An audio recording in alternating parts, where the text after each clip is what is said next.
မှာနော်ကျွန်မနော်ဘာကြောင့်နဲ့ပတ်သက်ပြီးပြောပြချင်လဲဆိုရင်နော်ဆုတောင်းခြင်းမျိုးစေ့နဲ့ပတ်သက်ပြီးမှကျွန်မပြောပြသွားချင်တယ်နော်ဒီအရာကိုကျွန်မပြီးခဲ့တဲ့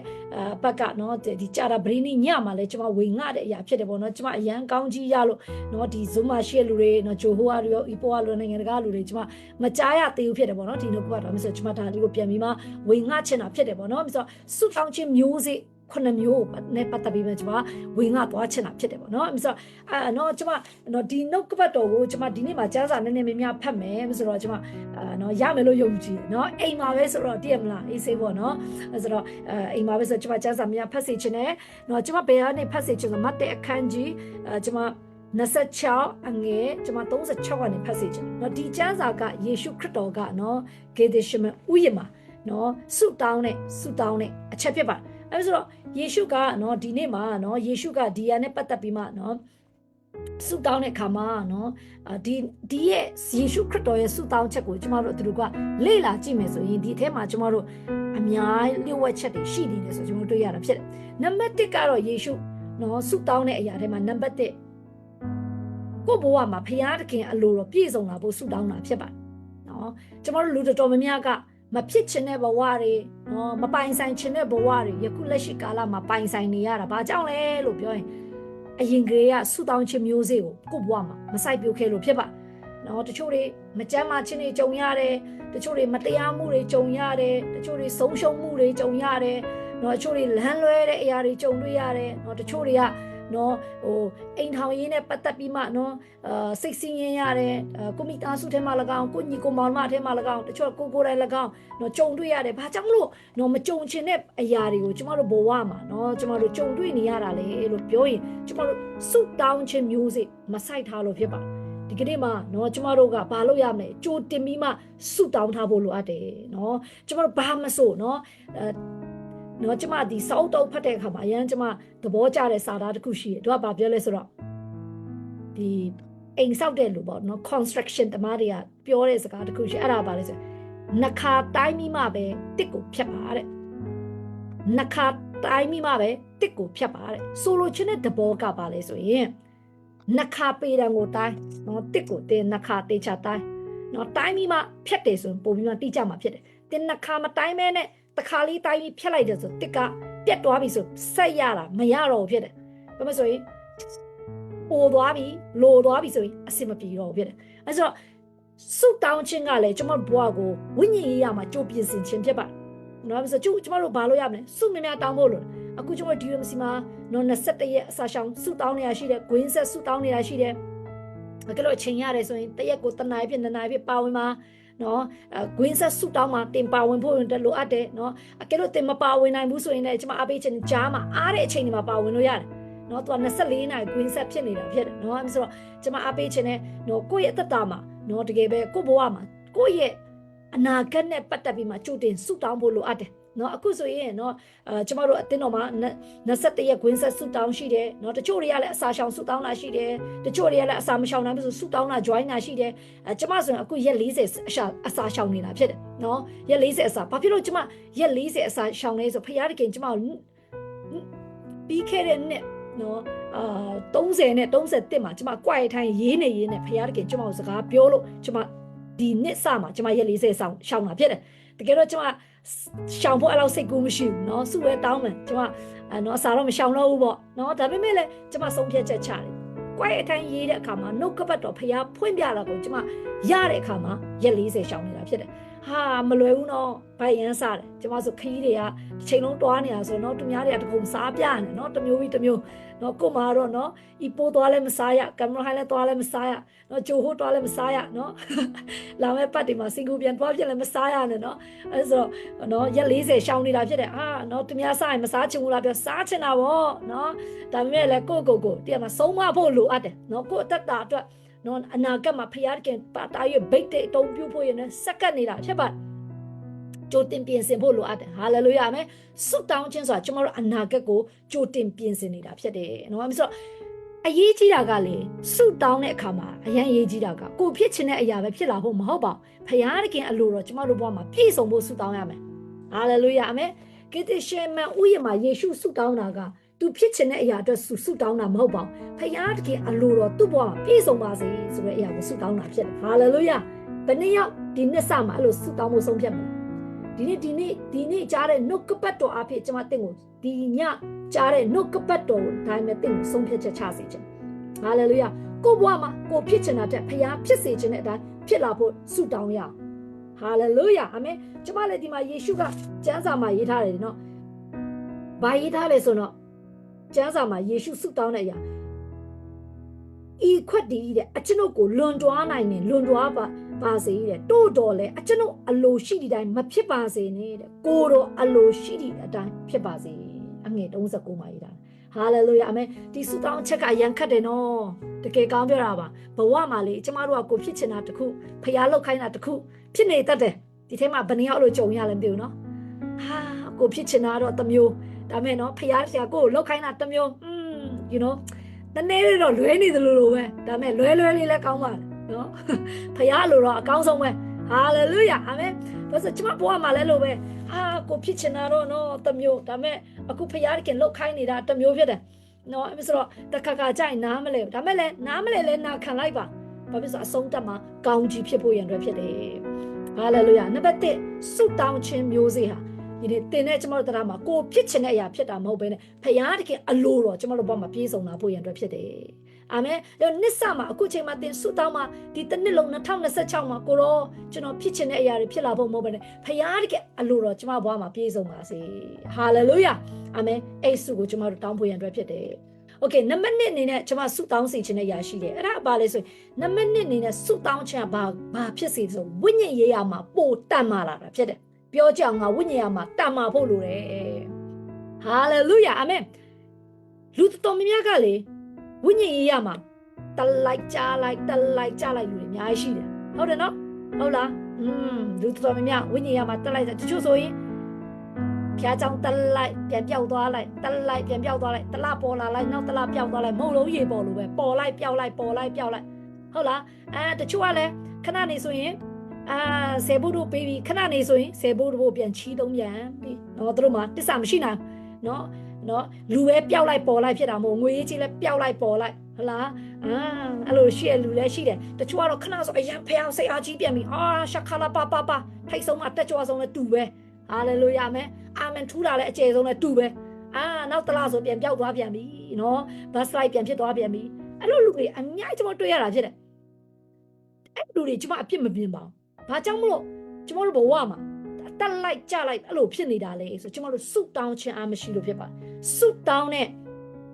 အတ္တ lifestyle မရှိထားလို့ဖြစ်တယ်ဒါကြောင့်မို့ကျွန်မဘာလုပ်စေချင်လဲဆုတောင်းတဲ့အတ္တကိုကိုယ့်ရဲ့အပေါ်အားမှာကိုဘာလုပ်လဲဆိုတိဆောက်ထားဖို့လိုအပ်တယ်ဟာလေလုယာယေရှုရဲ့ life ကိုကြည့်ယေရှုရဲ့ life အစနဲ့အဆုံးထိယေရှုက best life ဖြစ်တယ်ဆိုတာမရှိဘူးယေရှုရဲ့ life ကိုကြည့်နော်ယေရှုက best life ဖြစ်တယ်ဆိုတာမရှိဘူးယေရှုကစိတ်တက်ကြတယ်ငါခဏလောက်နားလိုက်အောင်ဆိုမရှိဘူးတချို့ကလေဆဲလီတာစက်ကတာနားလိုက်ပြန်လှုပ်လိုက်နားလိုက်တချို့ကလေ home set တွားရင်တွားလိုက်မတွားလိုက်နော်အဲ့လိုမျိုးလေအရန်များတယ်နော်မဆိုကျွန်မဒီကနေ့မှပြောပြပါစေယင်းနေ့ကိုဘဝကိုဘာလုပ်ဖို့လိုအပ်လဲတတ်မှတ်ထားပါငါအဲ့လိုလူမဖြစ်ရဟာလေလုယာအစင်မြဲငါတိုးတက်ကြီးထွားတယ်လို့ဖြစ်မယ်ဟာလေလုယာအာမင်တင့်ကိုဖခင်ကအစင်အမြဲတစ်စင်ကြီးထွားတိုးတက်တယ်လို့ဖြစ်စေချင်အာမင်ဒါကြောင့်မို့ဒီနေ့မှာစုမြများတောင်းနေဆိုရင်အဲ့လိုနော်ကြားတဲ့အသက်တာမရှိတော့တစ်ချိန်တိုင်းတစ်စင်တက်နေမှာဖြစ်တယ်ယေရှုရဲ့သက်တာကိုကြည့်တဲ့အချိန်မှာဆိုရင် bus life ဖြစ်တယ်ဆိုတာမရှိဘူးကြာသွားတယ်ဆိုတာမရှိဘူးစိတ်ပြတ်သွားတယ်ဆိုတာမရှိဘူးအမြဲသူ့ရဲ့သက်တာထဲမှာအသက်ဖြစ်သွားတာဖြစ်တယ်နော်တချို့တွေကပြောပြတယ်ဟာနော်ဒီထဲမှာနော်ဆရာမမမိုက်လေသူလည်းတရက်ကပြောပါတယ်နော်ပြီးခဲ့ရက်ကသူကဘာပြောဆရာမကနော်တဲ့တဲ့တော့မှစပါကြတဲ့တဖြည်းဖြည်းနဲ့နော်ပိုပြီးပါလာတာပဲရှိတယ်တဲ့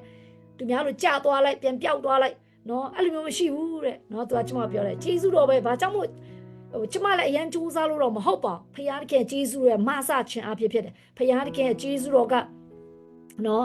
လမ်းပြပေးခြင်းကြောင့်ဖြစ်တယ်နောက်တစ်ဖက်မှာလည်းဘာလို့ဆိုဆုတောင်းခြင်းကြောင့်ဖြစ်တယ်ကျွန်မအားပေးပြစေများဆုတောင်းပါတဲ့တတထဲမှာအသက်ကြမရှိတော့ဆုတောင်းလိုက်တော့တဖြည်းဖြည်းတတ်သွားတာဖြစ်တယ် ဟာလေလုယာအာမင်ဝုန်းတိုင်းတက်ချင်မှလည်းတက်မယ်ဒါပေမဲ့တဖြည်းဖြည်းတင်တစင်တစင်တက်သွားမှာဖြစ်တယ်နော်အဲ့ဆိုတော့ယေရှုရဲ့ life ဆိုင်ကိုကြည့်ပါနော်ယေရှုကမိုးမလင်းမီဆူတောင်းတယ်နေ့လေအချိန်မှလည်းဆူတောင်းတယ်ညအချိန်မှလည်းဆူတောင်းတယ်ဒါကြောင့်မို့လို့ယနေ့ယေရှုရဲ့အသက်တာထဲမှာအမြဲတမ်းဆူတောင်းတဲ့ကြောင့်မို့သူ့ရဲ့အသက်တာထဲမှာအဆုံးတိုင်အောင်တည်ကြည်တယ်ဆိုတာတွေ့ရတာဖြစ်တယ်ဒါကြောင့်ဝိညာဉ်ရေးမှာတင်တန်မာခြင်းနဲ့သူများတွေဘာပဲပြောသူများတွေဘလို့ပဲပြောသူများတွေဘလို့ပဲဆွဲချဘာကိစ္စနဲ့မဆိုယနေ့တင်ဘတ်ဆိုင်မဖြစ်သွားချင်ဘူးနောက်ကြတဲ့သူစိတ်ပြတ်တဲ့လူအားငယ်တဲ့လူမဖြစ်ချင်ဘူးဆိုတဲ့အမြဲတမ်းဆုတောင်းဖို့လိုအပ်တယ်ဟာလေလုယာအာမင်ယနေ့ကျမနော်အမြဲတမ်းနော်ကျမကကြာတပိဆုတောင်းတဲ့ချိန်မှာလည်းကျမအမြဲတက်ကြွစွာဆုတောင်းတယ်ပြီးကျမရဲ့နေ့အတိုင်းမှာလည်း personal ကျမအမြဲတမ်းဆုတောင်းတယ်ကျမနေ့တိုင်းဆုတောင်းတယ်လုံးဝနော်ဒီဇင်ဘာကာလဆိုအလုံးများတဲ့အချိန်တောင်မှဘတ်ကားစီးဘတ်ကားပေါ်မှာကျမအနည်းဆုံးနိုင်ဝက်တနိုင်ဆုတောင်းတယ်အဲ့ချိန်တောင်မှ3နိုင်ဘတ်ကားစီးမယ်ဆိုတနိုင်ဆုတောင်းမှ2နိုင်အဲ့ဒါ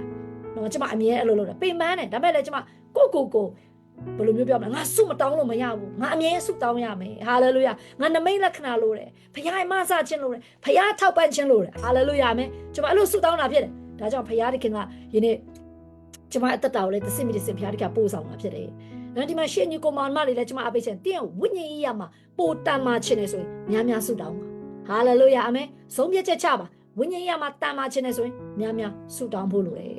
်ဟာလေလုယာအာမင်မိတ်ဆွေကြီးနော်ကျမတို့အသက်တာထဲမှာဒီနေ့သင်ဟာနော်တန်မာတဲ့သူဖြစ်ချင်နေဆိုရင်တော့သင်အမြဲတမ်းလေ့ကျင့်ဖို့ရအတွက်လိုအပ်တယ်နော်ခံစားချက်ကောင်းမှဆုတောင်းတယ်နော်ဆုတောင်းစိတ်ပါမှဆုတောင်းတယ်အဲ့လိုမဖြစ်ရအောင်စိတ်ပါမပါတေးချတဲ့တခါသင်ဆုတောင်းတာစိတ်ပါမှာမဟုတ်နော်ဒါပေမဲ့လည်းမပါလဲဆုတောင်းရမယ်ဟာလေလုယာအာမင်ပြောကြအောင်ငါစိတ်မပါလဲဆုတောင်းရမယ်ကြည်ပြောကြအောင်ငါစိတ်မပါလဲဆုတောင်းရမယ်ဟာလေလုယာအာမင်သင်ခံစားချက်ကောင်းမှသင်ဆုတောင်းတယ်ဆိုမဖြစ်တဲ့ဒါဆိုတင်ခံစားချက်ကောင်းမလို့တဲ့ခံစားချက်မကောင်းမလို့ဆိုတင်တရိတ်စံသဘောရှိသွားပြီဟာနော်ဆရာမလည်းကျန်းတယ်နော်ကျမလည်းနည်းနည်းတော့ကျန်းလာအောင်မယ်နော်တရိတ်စံလေးသဘောတဘာဝသိရမလားသူတို့က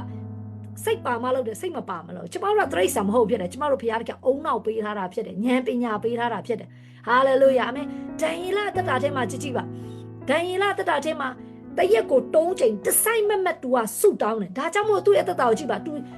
ချင်းတိတ်တွင်းထဲပဲချနော်သူ့ကိုမတရားတဲ့သူကပဲဘလောက်ထိနော်ကဲရဲ့မကောင်းကြောင်းပြောဟုတ်လားဘယ်လိုအခြေအနေမျိုးမှမဆိုဒံယေလနဲ့ရှာထွက်မေရှက်ပေးကြမိတဲ့ထေတာအောင်မှစုမြဲတောင်းတယ်လို့ဖြစ်တယ်ဒံယေလဘယ်လိုအခြေအနေကြောင့်စုတောင်းတဲ့တတ်တာဖြစ်တယ်ဒါကြောင့်မလို့ဒီနေ့ဒံယေလဆိုဘယ်တော့မှမကြတော့တိုင်းပြည်ကဝင်ကြီးချုပ်တိုင်းပြည်ကဘယင်နေတာ၄နှစ်တစ်ချိန်ပြောင်းသွားတာဒံယေလကဘယ်တော့မှမပြောင်းဒံယေလကမင်း40ပြောင်းသွားရင်တော့မှဒံယေလရဲ့ position ကမပြောင်းဘာကြောင့်လဲအမြဲတမ်းဆုတောင်းလို့ဖြစ်တယ်ဟာလေလုယာအာမင်တင်းနဲ့ကျမတို့လည်းအမြဲတမ်းဆုတောင်းတယ်ဆိုရင်မိတ်ဆွေဘယင်နေပြောင်းသွားရင်တော့မှတင့်ရဲ့ position နဲ့တင့်ရဲ့နေရာကတော့မပြောင်းရအောင်တင်ဟာအစစ်အမြဲကြီးထွားတိုးတက်ပြီးမှဒီနေ့တင်ဟာ dominate ဖြစ်လိမ့်မယ်ဟာလေလုယာအာမင်များဆုတောင်းရအောင်အာမင်များဆုတောင်းရင်ဘုရားသခင်ကပို့ပြီးမှကောင်းချီးပေးမှာဖြစ်တယ်အာမင်တခါလေးကျမလည်းအဲ့လိုပဲဖျားတဲ့အချိန်တွေဆိုစုမတောင်းချင်သိရမလားဖျားတဲ့အချိန်တို့နော်အရန်ပင်ပန်းတဲ့အချိန်ဆိုကျမစုမတောင်းချင်ဒါမဲ့လည်းကျမဆုံးဖြတ်တယ်ငါစုမတောင်းလို့မရဘူးဟာလေလုယာငါအတင်းတော်တွေအတွက်စုတောင်းရမယ်ငါရဲ့ mission တင်းတော်တွေအတွက်စုတောင်းရမယ်ငါရဲ့တင်းတို့တင်းသားတွေအတွက်စုတောင်းရမယ်နော်ကျမကိုကောင်းချီးပေးရလူငါစုတောင်းရမယ်နော်ကျမပြုထောင်ပေးရလူတွေအတွက်စုတောင်းမယ်ကျမအဲ့လိုမျိုးဆုံးဖြတ်တာဖြစ်တယ်ဒါကြောင့်ကျမမတောင်းဒီမနေ့ဆိုလည်းအဲ့လိုပဲကျမတခါဆိုမတောင်းချင်မနေ့ကဆိုတနေ့ကိုရမ်းပင်ပန်းတယ်နော်မနေ့ကဆိုကျမ Celida retreat အတွက်ကျမတို့နေရာတွေသွားကြည့်ရတယ်ပြန်လာနဲ့တခါတည်း meeting ပြန်လုပ်တယ်ပြီးတခါတည်း home stay ပြန်သွားတယ်တခါပြန်လာနဲ့နော်15မိနစ်နော်တခါတည်းနော် program ကိုပြင်ပြီးတခါတည်း meeting ပြန်ထား2နာရီကြော်လောက်မှအိတ်တာ3နာရီလောက်မှအိတ်တော့မနေ့ထားလာအရန်ပင်ပန်းနေတယ်ကျမမလန်ကျမအစာလေးရှောင်ထားတော့အရန်ပြိုင်းနေဒါပေမဲ့ကျမမနေ့ထားလာနဲ့ကျမ worship တချင်းဖွင့်မြနော်ခန္ဓာကိုယ်ပင်ပန်းတော့ညာလေအချောပါစားနဲ့တနားခွဲကျမဆုတောင်းတာဖြစ်တယ်ဟာလေလုယာအာမင်ဒီနေ့အတင်းတော်ကျမကြည့်ပေးတဲ့6ခုစလုံးတော့ကျမဆုတောင်းပေးတယ်ဟာလေလုယာအာမင်ဒီနေ့ Sunday service Tuesday service ဆုတောင်းပေးကျွန်တော်ဝိညာဉ်ကောင်းဆောင်တွေဆုတောင်းပေးတယ်ဒီလထဲမှာလုံးမဲ့ရနောက်လထဲမှာလုံးမဲ့ရတော့ကျမဆုတောင်းပေးတယ်ဟာလေလုယာကျမကို left kick ပေးတဲ့လူတွေကျမဆုတောင်းပေးတယ်နော်နမေနဲ့ရုပ်ပြီးမှဆုတောင်းပေးတယ်နော်တင်းတို့တင်းသားတွေကျမဆုတောင်းပေးတယ်ကျမဘာဖြစ်လို့ဆုတောင်းမတောင်းချင်ဘူးဘာလို့ဆုတောင်းတာလဲကျမတောင်းဖို့လိုတယ်ဆိုတာကျမသိတယ်ကျမရဲ့ခွန်အားနဲ့ဒီလူတွေကောင်းခြင်းဖြစ်တယ်ဖခင်ရဲ့ခွန်အားနဲ့ပဲကောင်းခြင်းဖြစ်စေမှာဖြစ်တယ်ဟာလေလုယာအာမင်ဒါကြောင့်မို့ဆုတောင်းဖို့ရတဲ့ဘုရားတခင်လို့ရှိတာဖြစ်တယ်အာမင်ကျွန်တော်နံပါတ်1တင်တမာဖို့ရတဲ့ဆုတောင်းပါ ဟာလေလုယာအာမင်တန်မာခြင်းနဲ့ဆိုရင်များများဆုတောင်းဖို့ရန်အတွက်လိုအပ်တယ်နံပါတ်3နောက်နံပါတ်3အချက်ကပါလဲဆိုရင်တစ္ဆာရှိဖို့ဆုတောင်းရမယ်ဟာလေလုယာအာမင်တစ္ဆာရှိတယ်လို့ပြောတဲ့အခါမှာယနေ့ကျမတို့ကလူချင်းတစ္ဆာရှိရလို့ကျမတို့အရန်လိုချင်တယ်အရန်ကြိုက်တယ်ဟုတ်တယ်မလားကျမဆိုလဲလို့ပဲနော်ကျမပေါ်မှာတစ္ဆာရှိရလို့ပဲကျမသဘောကျတယ်ကျမနဲ့လုပ်ပေါ်ဆောင်ပဲတစ္ဆာမရှိကျမအရန်မြင်ကတ်တယ်နော်ဒီထဲမှာတစ္ဆာရှိရလို့နဲ့ပဲမိတ်ဆွေဖွဲ့ချင်တယ်ဆိုဘယ်နှယောက်ရှိလဲလက်ထောင်ကြည့်အောင်ရှိလား Facebook ကရရှိလားဆရာကြီးပဲဆိုထိတ်ဆုံးကလက်ထောင်နော်အဲဆိုအားလုံးပဲဟုတ်တယ်နော်ကြည့်အားလုံးကိုကြည့်ရင်တစ္ဆာရှိရလို့နော်ပဲကိုနဲ့လုပ်ပေါ်ဆောင်မဖြစ်စေချင်တယ်ဒါဆိုကျမအပေးချင်တယ်တစ္ဆာရှိတဲ့မျိုးစေ့ကိုအရင်စိုက်ပါဟာလေလုယာဖခင်နဲ့ဆိုင်တဲ့အရာမှာတစ္ဆာရှိခြင်းမျိုးစေ့အရင်စိုက်ပါအမကွာရထိုင်ရေးတာတို့ကျမ်းစာဖတ်တာတို့ဟာလေလုယာအမေဖခင်เจ้าပုံမှန်တတ်တာတို့ဟုံးဆဲပုံမှန်တတ်တာတို့ဒါကိုတစ္ဆာရှိဖို့လိုတယ်ကျမဆိုရင်လေဖခင်ရှိမှပြောရတယ်ကျမနေ့တိုင်းကွာရထိုင်ရေးတယ်ပြီးခဲ့နှစ်ဆိုကျမကွာရထိုင်မရေးတဲ့ရက်တွေရှိတယ်ကျမမမားဘူးလို့ပြောရင်တလလောက်တော့ကျမမရေးဖြစ်ဘူးအဲ့ဒီလကဘယ်လဆိုဒီဇင်ဘာကာလနော်ရေးဖို့အချိန်ကိုတစ်ခါမရောက်ကျမလုံးဝရေးဖို့အချိန်မရတော့ကျမဘာလုပ်လဲသိလားဖုန်းနဲ့ကျမကျန်းစာဖတ်တယ်နှုတ်ရေးထားတယ်ဘာကြောင့်လဲကိုတစ္ဆာရှိရလို့ဖြစ်ချင်တယ်အထူးသဖြင့်ကျမကဝိညာဉ်ရေးရကိုဦးစားပေးရလို့ဖြစ်တယ်ကျမကွာရထိုင်နေ့တိုင်းရေးတယ်ဒီမနေ့လည်းရေးတယ်မနေ့ကလည်းရေးတယ်ကွာရထိုင်ရေးတယ်ကွာရထိုင်ပတ်တယ်ကွာရထိုင်ရေးတယ်ဘာဖြစ်လို့ကျမအမှုတော်ဆောင်တော့အခု14နှစ်15နှစ်ထဲရောက်2012ကဆိုရင်ကျမအခုဆိုရင်14နှစ်ထဲမှာရောက်ကျမနေ့တိုင်းကွာရထိုင်14နှစ်နော်14ရက်မဟုတ်14လမဟုတ်နေ့တိုင်းကွာရထိုင်ရေးတယ်နေ့တိုင်းကွာရထိုင်ရေးတယ်နေ့တိုင်းကျမ်းစာဖတ်တယ်မဖတ်တဲ့ရက်တည်းမှမရှိဘူးကျမကြောင်းတက်ရဆောင်းဝဲဖြေရက်လည်းအရင်ဆုံးကွာရထိုင်ရေးတယ်အရင်ဆုံးကျမ်းစာဖတ်တယ်ဟာလေလုယာအာမင်ကျမအဲ့လိုတစ္ဆာရှိလို့ဘုရားတခင်ကျမကိုအတီးပွင့်စေတာဖြစ်တယ်ကျမလှုပ်လေတယ်တည်းများမှာအောင်မြင်စေတာဖြစ်တယ်ဟာလေလုယာအခုဂျေဇုတော်ကြောင့်နော်ကျမတို့ပြီးခဲ့တဲ့ဇန်နဝါရီလမှာပဲနော်ပထမပတ်မှာပဲကျမကင်မရာဟိုင်းလိုက်မှာအတင်းတော်သက်စားတယ်အောင်မြင်တယ်ဟာလေလုယာစားတဲ့ပတ်မှာပဲ45ယောက်နဲ့စဟာနော်တချို့တွေက home set တစ်ခုစဖို့တော့နေရာရှာမတွေ့ဘူးကျမအတင်းတော်စရှုပ်ဟာလေလုယာအာမင်နော်နေမြေတွေလိုက်တိမ့်ပိုက်နေအခုဂျပန်နဲ့ကိုရီးယားလည်းတိမ့်ပိုက်မလို့နော်အခုဂျပန်တယောက်ကိုရီးယားတယောက်ရောက်ဟာလေလုယာအာမင်မိုင်းနဲ့ home set ပြန်စဖို့လုပ်ထားပြီအာမင်နော်တင်းတော်ပြန်စဖို့အခုကျမစာအုပ်ရပြီဆိုတော့ visa လျှောက်ဖို့တွေစလုပ်တော့မှာဟာလေလုယာအာမင်ဒီတစ်ပတ်မဟုတ်ရင်နောက်တစ်ပတ်မှာကျမစာအုပ်ပါမစ်ပြန်ကတ်တာပြန်ရတော့မှာအာမင်ရပြီဆိုတာနဲ့တော့ visa လျှောက်ပြီလားမှန်ဟာလေလုယာအာမင်ဆိုတော့ mission လုပ်တာဟာတင်ထင်တာလွယ်တယ်ထင်တာမလွယ်ဘူးဒါပေမဲ့ဖခင်ကကျမလုပ်ရင်ဘာမှမဆိုလွယ်စေတယ်သူများတော့ရန်ခက်ကျမတော့အမြဲလွယ်ဘာကြောင့်လဲတစ္ဆာရှိလို့ဖြစ်တယ်တစ္ဆာရှိလို့အသက်တာမှာအမြဲအတီးပွင့်ရှိတယ်ဟာလေလုယာအာမင်တစ္ဆာရှိပါနော်ကျမအားပေးခြင်းနဲ့တင်းရဲ့ကျမ်းစာဖတ်ခြင်းဒီ2026နှစ်စမှာဆုံးဖြတ်ချက်ချပါငါဘလောက်အလုပ်များများငါကြွိုက်ထိုင်ရေးမယ်ငါဘလောက်အလုပ်များများငါဆုတောင်းမယ်ငါဘလောက်အလုပ်များများငါဖခင်ကြောင့်တက်မယ်ဆုတောင်းတဲ့ကြာတပင်းနဲ့ငါဆုတောင်းလာမယ်အများကြီးတင်မလုံနိုင်တော့မှလုံနိုင်တဲ့အရာကိုစလုပ်ပါဥမာဖခင်ကြောင့်တက်တာဘုံစဲတစ်ခုသေးချပါဝင်တာပြီးရင်ကြွိုက်ထိုင်ရေးတာဥမာကျမ်းစာအများကြီးမဖတ်နိုင်ဥမာကျမဆိုတည့်ရကျမ်းစာ၄ခန်းဖတ်တယ်တေချာပေါက်တင်၄ခန်းမဖတ်တစ်ခါတော့ဖတ်လေတစ်ခါမဖတ်နိုင်တော့မှ6ပိုက်လောက်ဖြစ်9ပိုက်လောက်ဖြစ်ဖတ်လိုက်ဟာလေလုယာစာလံကျမ်းဆိုတိုးတယ်လေဟုတ်တယ်မလားအဲ့လိုကိုစပြီးမှနစ်ဆာမှာအစပြုပါတစ္ဆာရှိခြင်းမျိုးစေ့ကိုစရအောင်ဟာလေလုယာကိုကဖခင်နဲ့တစ္ဆာရှိတယ်ဆိုရင်ဖခင်ကလည်းကိုကောင်းချီးပေးမှာဖြစ်တယ်အာမင်အာမင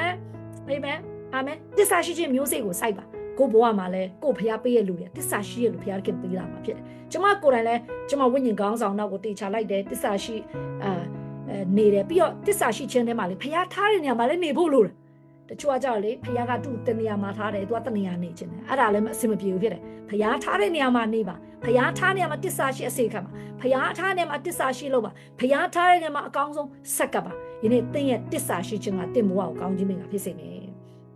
ဟာလေလုယာအာမင်ယေရှုကတစ္ဆာရှိဘာလို့လဲခမည်းတော်ရဲ့ခိုင်းတဲ့အရာကိုလုပ်ခဲ့တာဖြစ်တယ်ဒါကြောင့်ကျမတို့လည်းဘာလို့ရမလဲတစ္ဆာရှိလှုပ်ဆောင်ရမယ့်အလုပ်တွေကိုအကောင်းဆုံးလုပ်နေဖို့လိုတယ်ယေရှုကဆုတောင်းတယ်နော်သူ့ရဲ့ဆုတောင်းခြင်းကဒီနေ့သူ့ရဲ့အသက်တာထဲမှာဖခင်ရဲ့အမှုကိုတည်ကြည်စွာနဲ့အဆုံးတတ်ဖို့ရန်အတွက်ဖြစ်တယ်တည်ကြည်ဖို့လိုတယ်တစုံတစ်ခုလုပ်တဲ့အခါမှာဝမ်းမြောက်ဝမ်းသာနဲ့အလုပ်လုပ်တဲ့ လုပ်ငန်းနဲ့ဖြစ်တယ်လို့လုပ်တဲ့လုပ်ငန်းမတူဖြစ်တယ်ဝမ်းမြောက်ဝမ်းသာနဲ့ကျမတို့ဖခင်အမှုဆောင်ဖို့ရအတွက်ဖြစ်တယ်ဟာလေလုယာတည်ကြည်စွာနဲ့လှုပ်ဆောင်ဖို့ဖခင်လို့ရှိတာဖြစ်တယ်အာမင်အဲ့ဒါကနံပါတ်3ချက်ဖြစ်တယ်နံပါတ်4အချက်ကပါဆိုဆုတောင်းတဲ့လူရဲ့အသက်တာထဲမှာကောင်းကင်တမန်ကအလုပ်လုပ်ပေးတာဖြစ်တယ်ဟာလေလုယာအာမင်ပြောကြအောင်ဆုတောင်းတဲ့လူရဲ့အသက်တာမှာကောင်းကင်တမန်အလုပ်လုပ်ပေးတယ်ဟာလေလုယာဆုမတောင်းတဲ့ကြောင့်မလို့တင်တဲ့အသက်တာထဲမှာနမိတ်လက္ခဏာမရှိဘူးနမိတ်လက္ခဏာမျောလင်းလို့မရဆုတောင်းတဲ့လူကနမိတ်လက္ခဏာမျောလင်းလို့ရကျမ်းစာထဲမှာကြည့်လိုက်ဆုတောင်းတဲ့လူရဲ့အသက်တာဘဝအသက်တာထဲမှာဖခင်နမိတ်လက္ခဏာမြဲလုပ်ပေးတယ်ဘာကြောင့်လဲကောင်းကင်တမန်တွေကတင့်ကိုမဆကူညီပေးလို့ဖြစ်တယ်ဟာလေလုယာအာမင်အဲ့ညမှာယေရှုကိုလာဖမ်းတဲ့လူတွေနော်ယူဒရှကာယုန်နဲ့ယောမစစ်သားတွေယေရှုလာဖမ်းတဲ့အခါမှာပေတရုကယောမစစ်သားတယောက်ရဲ့နားကိုဖျက်လိုက်တာနော်ဖျက်လိုက်တဲ့အခါမှာယေရှုကကောက်ပြီးပြန်တက်ပေးတယ်ပေတရုဘာပြောလဲဆိုတော့ပေတရုတဲ့နင်ကိုင်းတဲ့တောက်ကိုလွတ်လိုက်ပါတဲ့စွန့်လိုက်ပါတဲ့ငါတဲ့အခုချိန်မှာဖျားခင်ငါခမီးတော်ငါခေါ်ရင်းတဲ့ကောင်းကင်တမန်နေတဲ့နော်32တက်မကကောင်းကင်တမန်ငါအတွက်ဆေလွတ်ပေးနိုင်တယ်32တက်မကကောင်းကင်တမန်နေဆေလွတ်ပေးနိုင်တယ်တဲ့ယေရှုကတမင်တက်သူကားတိုင်းတက်ရမှာမလို့ဒီအလုပ်ဒီကောင်းကင်တမန်မခေါ်တာဖြစ်တယ်ဆိုလိုချင်တဲ့ဘောကတင်ဆုတောင်းနေဆိုကောင်းကင်တမန်ကမဆပေးမှာဖြစ်တယ်ဟာလေလုယာအာမင်ကျမဆိုရင်နော်ဒီကင်မရာဟိုင်လန်သွားတော့ငါပဲဖြစ်ဖြစ်နော်ကင်မရာဟိုင်လန်မှာဆိုလူတော်တော်များကရေးရန်ကြောက်ကြတယ်ပြီးတော့လမ်းကလည်းတော့ဒီလိုတူနလမ်းပဲအတွားပြန်နလမ်းပဲရှိအဲ့လမ်းအဲ့ဆိုကျမတို့တင်းလို့တင်းသားတွေလည်းနော်ဘယ်လိုမျိုးပြောမလဲကျမတို့ပြန်လာတဲ့အချိန်ဆို block မိတယ်ကျမတို့ကားမှာလည်းကတ်မရှိလူပါတယ်နောက်ကားမှာလည်းကတ်မရှိလူပါတယ်နော်တကယ်တော့လေရဲရီယာစင်ကျမတို့ပတ်စံပေးရမယ်မို့အချိန်ကုန်ပါဖြစ်ဒါပေမဲ့ကျမကကားစီးရနဲ့ဆူတောင်းတယ်ဘုရားသခင်ကောင်းကင်မန်နဲ့တာသမီးတို့ကားရှိမှာကွဲကာစောက်ရှောက်တော့မှာလမ်းပြတော့မှာလမ်းရှင်းပေးပါကျမအမြဲဆူတောင်းကျမတို့ပြန်လာတဲ့အချိန်ဆိုနော်မနက်တနာရီခွဲနော်ညတကောင်ပေါ့နော်ညတကောင်တနာရီခွဲပြန်လာတယ်ကားမောင်းတာကင်မရာဟိုင်လန်ကားဆိုတာနော်ကင်မရာဟိုင်လန်ဆိုတာတချို့တိရဲ့လူသွားဖို့လည်းတိရဲ့လမ်းဆိုဒီလိုနော်အိုးဒီလိုနော်ရိုလာကိုစတာတဲ့အစပေါင်း10စားလောက်ကျန်တယ်နော်ညတကောင်မှာမောင်းတာစဉ်းစားကြည့်နော်ကျမတို့ကားကလမ်းမီးမရှိဘူးနော် reflection အဝါရောင်မီးပဲရှိတယ်ကားတမလည်းအမလေးနော်မောင်းတာဒီလို꿰ပြီးမောင်းတာတချို့ဆိုကားစီးနဲ့အန်တဲ့လူတောင်ရှိတယ်နော်ကားမူးလို့အဲ့လိုလမ်းမှာဖျားကွယ်ကပေးတာဖြစ်တယ်ရဲဖမ်းတဲ့ yes block ရှိတယ်ဒါပေမဲ့တစ်ခေါက်မှကျမတို့မစစ်ဘူးကျမတို့ကားမဟုတ်ကျမတို့ရဲ့နောက်ကကားကျမတို့ကနှစ်ကားနဲ့သွားတာနော်ကင်မရာဟိုင်လန်ကိုသွားတဲ့ခါမှာကားနှစ်စီးနဲ့သွားတာနှစ်စီးစလုံးကားမစစ်ဘူးလူတွေလည်းမစစ်ဘူးဖျားကွယ်ကမဆပေးတာဖြစ်တယ်ဟာလေလုယာဘလော့မတွေ့လားတွေ့တယ်ဒါပေမဲ့ကောင်းကင်တမန်တွေကကွယ်ကမဆပေးတာဖြစ်တယ်ကျမတက်တေခံတယ်ကိုတော့ဂျေစုတင်တယ်ကိုရဲ့ကောင်းကင်တမန်တွေကျမတို့ကွယ်ကပေးတော့စောက်ရှောက်ပေးရတဲ့ဟာလေလုယာလမ်းပြပေးရတကယ်ဂျေစုတင်တယ်နော်ဖခင်တခင်ဂျေစုတော်ကကျမတို့ဘဝမှာလုံလောက်တာတဲ့ပိုရှင်နေတာဖြစ်တယ်ကောင်းကင်တမန်တွေကကူညီပေးတာဖြစ်တယ်ဒါကြောင့်ကျမအဖေတင်များများဆုတောင်းမှာကောင်းကင်တမန်ကတဲ့အတွက်အလုပ်လုပ်ပေးတာဖြစ်တယ်ဟာလေလုယာအာမင်တင်များများဆုတောင်းဖို့လိုတယ်နော်ပြီးခဲ့ရက်ကလည်းဆ iam ဆာရာ Grace Night မှာတရားဟောတာကျမအရင်ခွန်အားရတယ်ကျမတို့ဘဝမှာဟာနာကကလေးမရောက်မြုံနေလူတော်များများကရပါတယ်ကွာတင်မလားမရတာလဲကြာပြီဆိုတော့မရလဲနေပါစေတော့ဆိုတဲ့စိတ်ကိုရှော့လိုက်တယ်လို့ရှိတယ်ကျမအားပေးပြစေတင်ဘဝမှာတင်လိုအပ်တဲ့ breakthrough တွေကိုဒီနေ့မလျှော့ပါနဲ့ဟာလေလုယာဆက်ဆုတောင်းဖို့လိုအပ်တယ်ရပါတယ်နေပါစေတော့ထားလိုက်တော့ normal ဖြစ်သွားတာကလေအစင်မပြေဘူးဖြစ်တယ်abnormal တွေကို normal သွားလုပ်လို့မရဘူးဖြစ်တယ်။တင်မရသေးတဲ့ breakthrough တွေကမရတော့မှာမဟုတ်မရသေးတာဒါပေမဲ့တင်ဆက်စုတောင်းဖို့လိုတယ်။ hallelujah ကျွန်မပြောနားလေလားမသိဘူးနော်။တင်လိုအပ်တဲ့ breakthrough တွေတင်လိုချင်တဲ့ breakthrough တွေမရတော့မှာမဟုတ်မရသေးတာလွယ်လွယ်နဲ့လည်းမလျှော့နဲ့ဆက်စုတောင်းပါ hallelujah ဆက်စုတောင်းပါတင်ဘဝမှာလိုအပ်တဲ့ breakthrough တွေစုတောင်းပါဒီမှာကြည့်ယေရှုကထမတစ်ချိန်ဆုတောင်းတယ်။တနိုင်ဆုတောင်းကြတော့ပေတရုနဲ့ယာကုပ်နဲ့ယောဟန်လည်းပြောဟာတဲ့နင်တို့ကတဲ့ဆုမတောင်းတော့ဘူးလားတဲ့နော်ငါနဲ့တူတဲ့တနိုင်ခက်အောင်မနင်တို့မဆုတောင်းနိုင်ဘူးလားတဲ့ဟုတ်ကဲ့လို့ပြောပြီးသူတို့ကတော့ပြန်အိပ်ပျော်သွားတယ်ဒါပေမဲ့ယေရှုပြန်တော့ဆုတောင်းတာဖြစ်တယ်မိတ်ဆွေကြီးယေရှုတော်မှအချိန်ချင်းသွားဆုတောင်းတယ်ဆိုတော့တွေ့ရတယ်။ဘာဖြစ်လို့သင်ကအချိန်ချင်းမဆုတောင်းနိုင်တာလဲ။ဟာလေလုယာသင်က9မိနစ်ဆုတောင်းဘာဖြစ်လို့လက်လျှော့လိုက်ရလဲ။အသင်ကတရက်ဆုတောင်းတာမရလို့ဘာဖြစ်လက်လျှော့တာမလျှော့နဲ့ဟာလေလုယာဆက်ဆုတောင်းအခုကျွန်မဒီနှစ်စမှာဆ iam ဆာရာကဆုပြောတယ်လေနော်ဖ ဖះနဲ့ဗရိညင်ပြုတ်ပါတဲ့နော်ဆုတောင်းဖះနဲ့ဗရိညင်ပြုတ်ပါတဲ့နော်ဆုတောင်းပါတဲ့ပြောတဲ့အချိန်မှာကျမဆုတောင်းတယ်ဖះတခင်ကျမအဲ့ချိန်မှာဆုတောင်းတယ်ကိုတော့ကျမငွေရေးချေကောင်းကြီးပေးပါကျမမစ်ရှင်တွေအများကြီးလုပ်တယ်ကျမငွေရေးချေအများကြီးလိုအပ်တယ်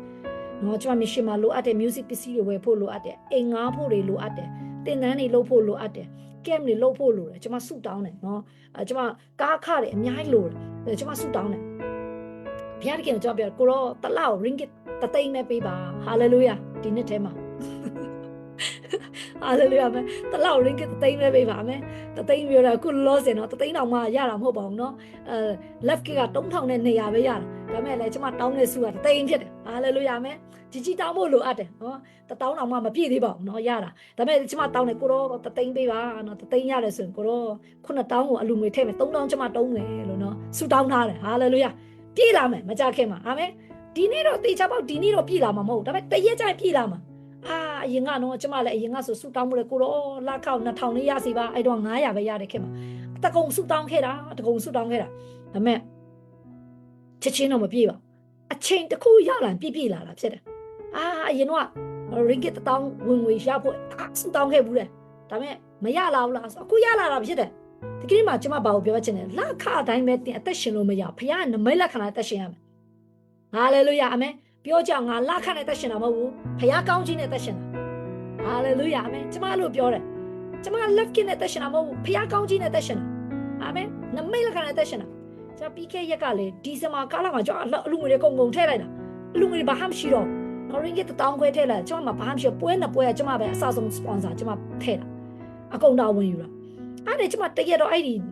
ဖះနိုးစော occupy လုပ်ပါဆရာမဆရာ occupy လုပ်ပါလို့ပြောတာဆရာမဆရာ occupy လုပ်ပါလို့ပြောတော့ကျမလည်းဟာဘယ်မှာ occupy လုပ်ရင်ကောင်းမလဲဆိုကျမဖះတကဖွင့်ပြနှစ်ခုဖွင့်ပြတစ်ခုက Jansi home stay စဖို့အနာရောမှာ home stay တစဖို့ဖះနိုးစောနောက်တစ်ခုက camera ဟန်ထဲမှာစဖို့အဲ့ဒီပထမတစ်ခုမှာကျမဘာလုပ်လဲဆိုတော့ကျမအဲ့ဒီညကျမတို့အဲ့ revival ညလုပ်တဲ့အချိန်မှာကျမပြောတာဖျက်ဆောင်စင်းတာနဲ့ကျမအနာတော့ပြောအနာရေးအဖေပြောလိုက်တော့နှစ်ဖြညနေတို့အိမ်မှာငါအိမ်လာကြည့်မယ်အိမ်လာကြည့်ဖို့အိမ်သွားကြည့်ဖို့ home stay စမှာဆိုနေရသွားကြည့်ဖို့ကျမတွားတာနဲ့သူတို့အိမ်မှာကျမတော့ကောင်းကြီးရတယ်ဟာသူတို့အိမ်မှာကောင်းကြီးရတော့ကျမလည်းဒီအမောင်ကထူဆန်းနေတယ်ဒီအမောင်ကတစ်မျိုးတော့တစ်မျိုးပဲနော်ဒီအမောင်ကလည်းနည်းတည်မလားဘယ်လိုမျိုးပြောမလဲပုံမှန်မဟုတ်ကွာဒီအမောင်ကအဲ့ဒါကျမစဉ်းစားလဲဘယ်ဟုတ်မလဲနှစ်စမှာကျမအိမ်လာခပေးဖို့ပတ်စံမရှိတာမေ့နေတာနော်မေ့နေတာဒါပေမဲ့ဖယားခင်ကလေကွက်တီအိမ်လာခတဲ့ပိုးတဲ့ပတ်စံပေးတာအိမ်လာခတဲ့ပိုးတဲ့ပတ်စံဖယားခင်ကောင်းကြည့်ပေးဟာလေလုယာအဲ့ဒါကျမဘာကိုပြောရချင်ကျမဘဝမှာကျမအမြဲတမ်းကျမရဲ့ယုံကြည်ခြင်းကကျမလုံနိုင်တာတဲ့ဖယားပိုးကောင်းကြည့်ပေးမယ်ဟာလေလုယာကျမကလာခစားမို့ကောင်းကြီးစားဟာလေလုယာကိုကိုပြောငါလာခစားမို့ငါကောင်းကြီးစားတယ်ဟာလေလုယာအာမင်တင်ကောင်းကြီးစားတယ်လို့ဖြစ်တယ်ဖယားခင်ထောက်ပံ့ခြင်းကောင်းကြီးရှိတယ်လို့ဖြစ်တယ်တဲ့တတာထဲမှာတင်မကုံရအောင်အမြဲတမ်းဖျားခင်ဖြည့်ပေးတယ်ကျမဆိုရင်တော့ကျမအိမ်မှာရေခက်တက်တာတွေဘီရိုတွေပါဆိုစားစရာအပြည့်အမြဲဝယ်ထားတခါဆိုရင်တော့ကြာလုံးတော့ expire ဖြစ်တော့အမြဲပြန်အောင်ပြည့်ရကျမယုံတယ်ဖျားကျမကိုထပ်ဖြည့်ပေးတယ်ဖျားအမြဲတမ်းပိုရှန်စေတယ်ဖျားဟာလေလုယာအာမင်တင့်ကိုလည်းဖျားပိုရှန်စေတယ်အာမင်ဒီနေ့တင်လာကားစားမို့ကောင်းကြီးစားတယ်ဖြစ်တယ်ဖျားတကယ်လုံးပေးမှဖြစ်တယ်ကျမဘာလဲကျမအမြဲတမ်းဆူတောင်းတယ်ဖျားခင်ကောင်းကြီးဖို့ကျမဆူတောင်းတယ်အဲ့တော့ဖျားခင်ယနေ့ကျမကိုသူများတက်ပိုကောင်းကြီးပေးတာဖြစ်တယ်ဟာလေလုယာအာမင်ဒါကြောင့်ကျမအပေးချင်တယ်များဆူတောင်းမှာကောင်းကင်တမန်ကတင်တဲ့သူလုပ်ပေးမယ်တချို့တွေကဆူမတောင်းဘူးအလုပ်အရန်ကြိုးစားတယ်အလုပ်ဆို10နိုင်လုပ်နိုင်တယ်ဆူဆို10နိုင်မတောင်းနိုင်အေးအဲ့ဒါတင်တက်လုံးလုပ်နိုင်မလားစဉ်းစားပါသေးချာလေးနော်တင်ဖျားတယ်တင်နာတယ်ဆိုတင်မလုပ်နိုင်တော့ဘူးဒါပေမဲ့ကျမအပေးချင်တယ်ဆူတောင်းချင်တင်ပေါ်ကောင်းကြီးဖြစ်စေမယ်များဆူတောင်းပါဟာလေလုယာပို့ဆူတောင်းပါအားစိုက်ထုတ်ပြီးဆူတောင်းပါဟာလေလုယာအာမင်ကျမဘွားမှာကျမကြိုးစားပြီးအမြဲဆူတောင်းလေးရှိတယ်မနေ့ဆိုတခါကြိုင်နော်ကြိုးစားပြီးကျမဆူတောင်းတခါတောင်းချင်မှာမဟုတ်ငါနေ့တိုင်းမှာငါဆူတောင်းရမယ်ဒါကြောင့်ကျမနေ့တိုင်းမှာဆူတောင်းတယ်အခန်းထဲမှာကျမအမြဲဆူတောင်းတယ်ဆူတောင်းချင်ကျမတို့ဘွားကိုကောင်းကြီးဖြစ်စေမယ်ကောင်းကင်တမန်တွေကိုအလုပ်လုပ်စေမယ်ကျမဘွားမှာကောင်းကြီးရတင့်လည်းရစေချင်တယ်တချို့တွေနော်တရက်ကို90ရဖို့နော်တရက်ကို100နေရာရဖို့အလုပ်အရန်ကြိုးစားတယ်ဒါပေမဲ့ကျမပြပြချင်တယ်ဖခင်ကောင်းကြီးအဲ့တက်ပုံများတာဖြစ်တယ် ဆုတောင်းမှာဘုရားတင်ထောက်ပံ့ပေးနိုင်တာဖြစ်တယ်ဘုရားတင်ကောင်းချီးပေးနိုင်တာဖြစ်တယ်နီလန်ဘောင်းဆောင်နဲ့ဘုရားကောင်းချီးပေးနိုင်တာဖြစ်တယ်ဟာလေလုယာအာမင်ကျမကအခုလက်ခတော့မရသေးပါဘူးဒါပေမဲ့ကျမလက်ခတက်ပို့ပြီးကြောက်ကောင်းချီးရနေပြီဖြစ်တယ်ဟာလေလုယာအာမင်လမကုန်သေးကျမကလက်ခတက်ကျမပိုတဲ့ကောင်းချီးကျမရနေပြီဖြစ်တယ်တင့်လည်းမနာလို့စိတ်ချင်ပါတယ်ဟာလေလုယာဘုရားတင့်ကိုကောင်းချီးပေးမယ်တင်ဆုတောင်းတယ်ဆိုဘုရားတင်တင့်ကိုကောင်းချီးပေးမယ်ဟာလေလုယာဘုရားကအလုပ်လုပ်ပေးမှာဖြစ်တယ်နော်ကျွန်မပြပြချင်တယ်များများဆုတောင်းပါကောင်းကင်တမန်တွေကတင့်ကိုကူညီပေးမှာဖြစ်တယ်ဟာလေလုယာအာမင်နောက်တစ်ခုကျွန်မပြပြချင်တယ်တင်ဆုတောင်းတဲ့အခါမှာကောင်းကင်တမန်တွေကပို့အလုပ်လုပ်ပေးတာဖြစ်တယ်ဆုတောင်းတဲ့လူရဲ့အသက်တာထဲမှာရတဲ့ရလက်နဲ့ဆုမတောင်းဘဲနဲ့ရတဲ့အသီးပွင့်ကမတူဖြစ်တယ်နော်မနေ့ကလည်းကျွန်မ home sale မှာပြောပြဟာနာကတာသမီးရဖို့ဆုတောင်းတာမလျှော့တဲ့ဆုနဲ့တောင်းတဲ့အတွက်ကြောင့်မလို့သူရတဲ့သားကရှမွေလဖြစ်တယ်ရှမွေလဆိုတာကျွန်တော်တို့အားလုံးသိတယ်နော်ခေတ်တစ်ခေတ်နံပါတ်1ဖြစ်တယ်အေးဘယ်နည်းအောင်လို့ဖြစ်ချင်တယ်ခေတ်တစ်ခေတ်နံပါတ်1ဒီခေတ်မှာတင့်ကိုလူတိုင်းမသိရလို့မရှိအောင်ဟာလေလုယာအာမင်ဒီခေတ်မှာတင်းရဲ့စီးပွားရေးတင်းရဲ့လူမှုရေးတင်းရဲ့လှုပ်ဆောင်တွေမှာတင်းကိုမသိရလို့မရှိအောင်မိတ်ဆွေခေတ်တစ်ခေတ်နံပါတ်1တင်းဖြစ်ချင်တယ်ဆိုတင်းမလို့စုမြများတောင်းရမယ်ဟာလေလုယာရှမွေလဆိုတဲ့ကလေးကစုတောင်းပြီးရတဲ့ကလေးမလို့ခေတ်တစ်ခေတ်နံပါတ်1ဖြစ်တယ်အမေစုတောင်းလို့ဖြစ်တယ်ဟာလေလုယာတင်ဆုမတောင်းလားဆိုတင်သားသမီးတွေအတွက်အန္တရာယ်များတယ်တင်ဆုတောင်းဆိုတင်သားသမီးတွေကောင်းကြီးခံစားမယ်ကျမလေဆုတောင်းတယ်ကျမနဲ့လုပ်ပေါ်ဆောင်ဘက်တွေဖြစ်တဲ့နော်ဆရာအေးပဲဆရာမနုကျင်တို့တကယ်သူတို့အတွက်ကျမဆုတောင်းပေးတယ်ဘုရားခင်သူတို့တရားဟောခန်းဒီတရားဟောမတိုင်ခင်သူတို့တရားဟောရမယ့်အပတ်တွေမှာဆိုအဲ့မနက်မှာကျမပို့ဆုတောင်းပေးတယ်သူတို့အတွက်ဘုရားပို့ဘိတ်တိတ်ဖို့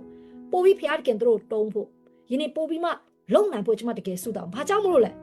ဲဖျားခင်သူတို့ကိုဖျားခင်ချီးမြှောက်ဖို့ရန်အတွက်ဖြစ်တယ်။ကျမကဝိညာဉ်ရမှာခေါင်းဆောင်ဖြစ်တယ်။ဝိညာဉ်ရမိဘဖြစ်တယ်။ဒါကြောင့်ဖျားခင်သူတို့ပို့တုံးဖို့ကျမဆုတောင်းပေးတာဖြစ်တယ်။ဒီကနေ့မှလည်းကျမတင့်ကိုပြပြစီ။တင့်သားသမီးတွေတင့်ရဲ့ဝိညာဉ်သားသမီးတွေတင့်လည်းလို့ပေါ်ဆောင်ဘက်တွေပို့ပြီးအောင်မြင်ဖို့ရတဲ့တင်ပါလို့တင်ဆုတောင်းဖို့လိုတယ်။ဟာလေလုယာအာမင်။ဆုတောင်းပေးဖျားခင်သူတို့ပို့တုံးမှာဖြစ်တယ်။ရှာခါလာပါစေအာမင်။ကျမတို့ဝိညာဉ်ခေါင်းဆောင်နေတဲ့ကျမတို့အမြဲတမ်းဆုတောင်းပေးတယ်။ဒါကြောင့်ဖျားခင်ကျမတို့ကောင်းချီးပေးတာဖြစ်တယ်။ဟာလေလုယာအာမင်။နောက်ဒီမှာရှင်းကြီးကိုမောင်မပြပြချင်တဲ့ဆုတောင်းနေဆိုကောင်းကင်တမန်တွေကအလုံးလုံးမှာဖြစ်တယ်။ဒါကြောင့်မို့ဒီလမှာဆုံးဖြတ်ချက်ချပါဒီနေ့ကနေစပြီးဆုံးဖြတ်ချက်ချပါငါခံစားချက်ကောင်းမှဆုတောင်းမှာမဟုတ်ငါစိတ်ပါမှဆုတောင်းမှာမဟုတ်စိတ်ပါမပါခံစားချက်ကောင်းမကောင်းအချိန်ကြီးကောင်းမကောင်းအချိန်ရှိမရှိငါရအောင်ဆုတောင်းမယ်။ဟာလေလုယာအာမင်။ဆုံးဖြတ်ချက်နဲ့တင်ဆုတောင်းပါဖခင်တခင်ယနေ့တင်ကိုကောင်းချီးပေးလာလိမ့်မယ်။ Hallelujah amen ယနေ့တချို့ကပြဿနာကြုံမှဆုတောင်းတယ် emergency ဆုတောင်းမလုပ်ပါနဲ့ preparation ဆုတောင်းလုပ်ပါ Hallelujah amen တချို့ emergency မှဆုတောင်းတာနောက်ကျသွားနိုင်တယ် emergency ဆုတောင်းဒါပေမဲ့ preparation ဆုတောင်းခြင်းကြိုတင်ဆုတောင်းတဲ့အရာကတင့်အတွက်ပို့ပြီးမှ safety ဖြစ်တာဖြစ်တယ် Hallelujah amen ဒါကြောင့်မို့ဆုတောင်းရင်တဲ့လူတွေကငြိမ်သက်ခြင်းရှိတာဖြစ်တယ် Hallelujah ဆုတောင်းထားရင်ငြိမ်သက်ခြင်းရှိတယ်ဆုတောင်းတဲ့တွေတက်တာထဲမှာကျမတော်မှလေအဲ့ပြီးခဲ့အဲ့ဒီအဖြစ်ပြောက်ကျမပြန်တွေးရင်လေဖះကိုလေဂျေစုရန်တင်တယ်ဒီစမမှာကျမပတ်စာကုန်ပေးလိုက်တာဇန်နဝါရီလမှာကျမလခပေးရမှာကျမမေ့နေတယ်သလားလခပေးရမှာမေ့နေတာတကယ်နော်အိမ်လခမသိရင်ကိုကပဲအိမ်ရှင်လိုနဲ့နော်လုံးဝမေ့တယ်ဒါဖះတကယ်မမေ့ဘူးနော်ကျမအတွက်ဖះကြိုးပြီးပြင်ဆင်ပေးတာအိမ်လခတက်ပိုတဲ့ပတ်စံကျမပေးတာဖြစ်တယ်အဲ့ဒါကျမသုံးတယ်ဝယ်တယ်ဒီနေ့ဆိုလဲစားတော့တွေဝယ်တယ်အများကြီးဝယ်တယ်နော်ဆို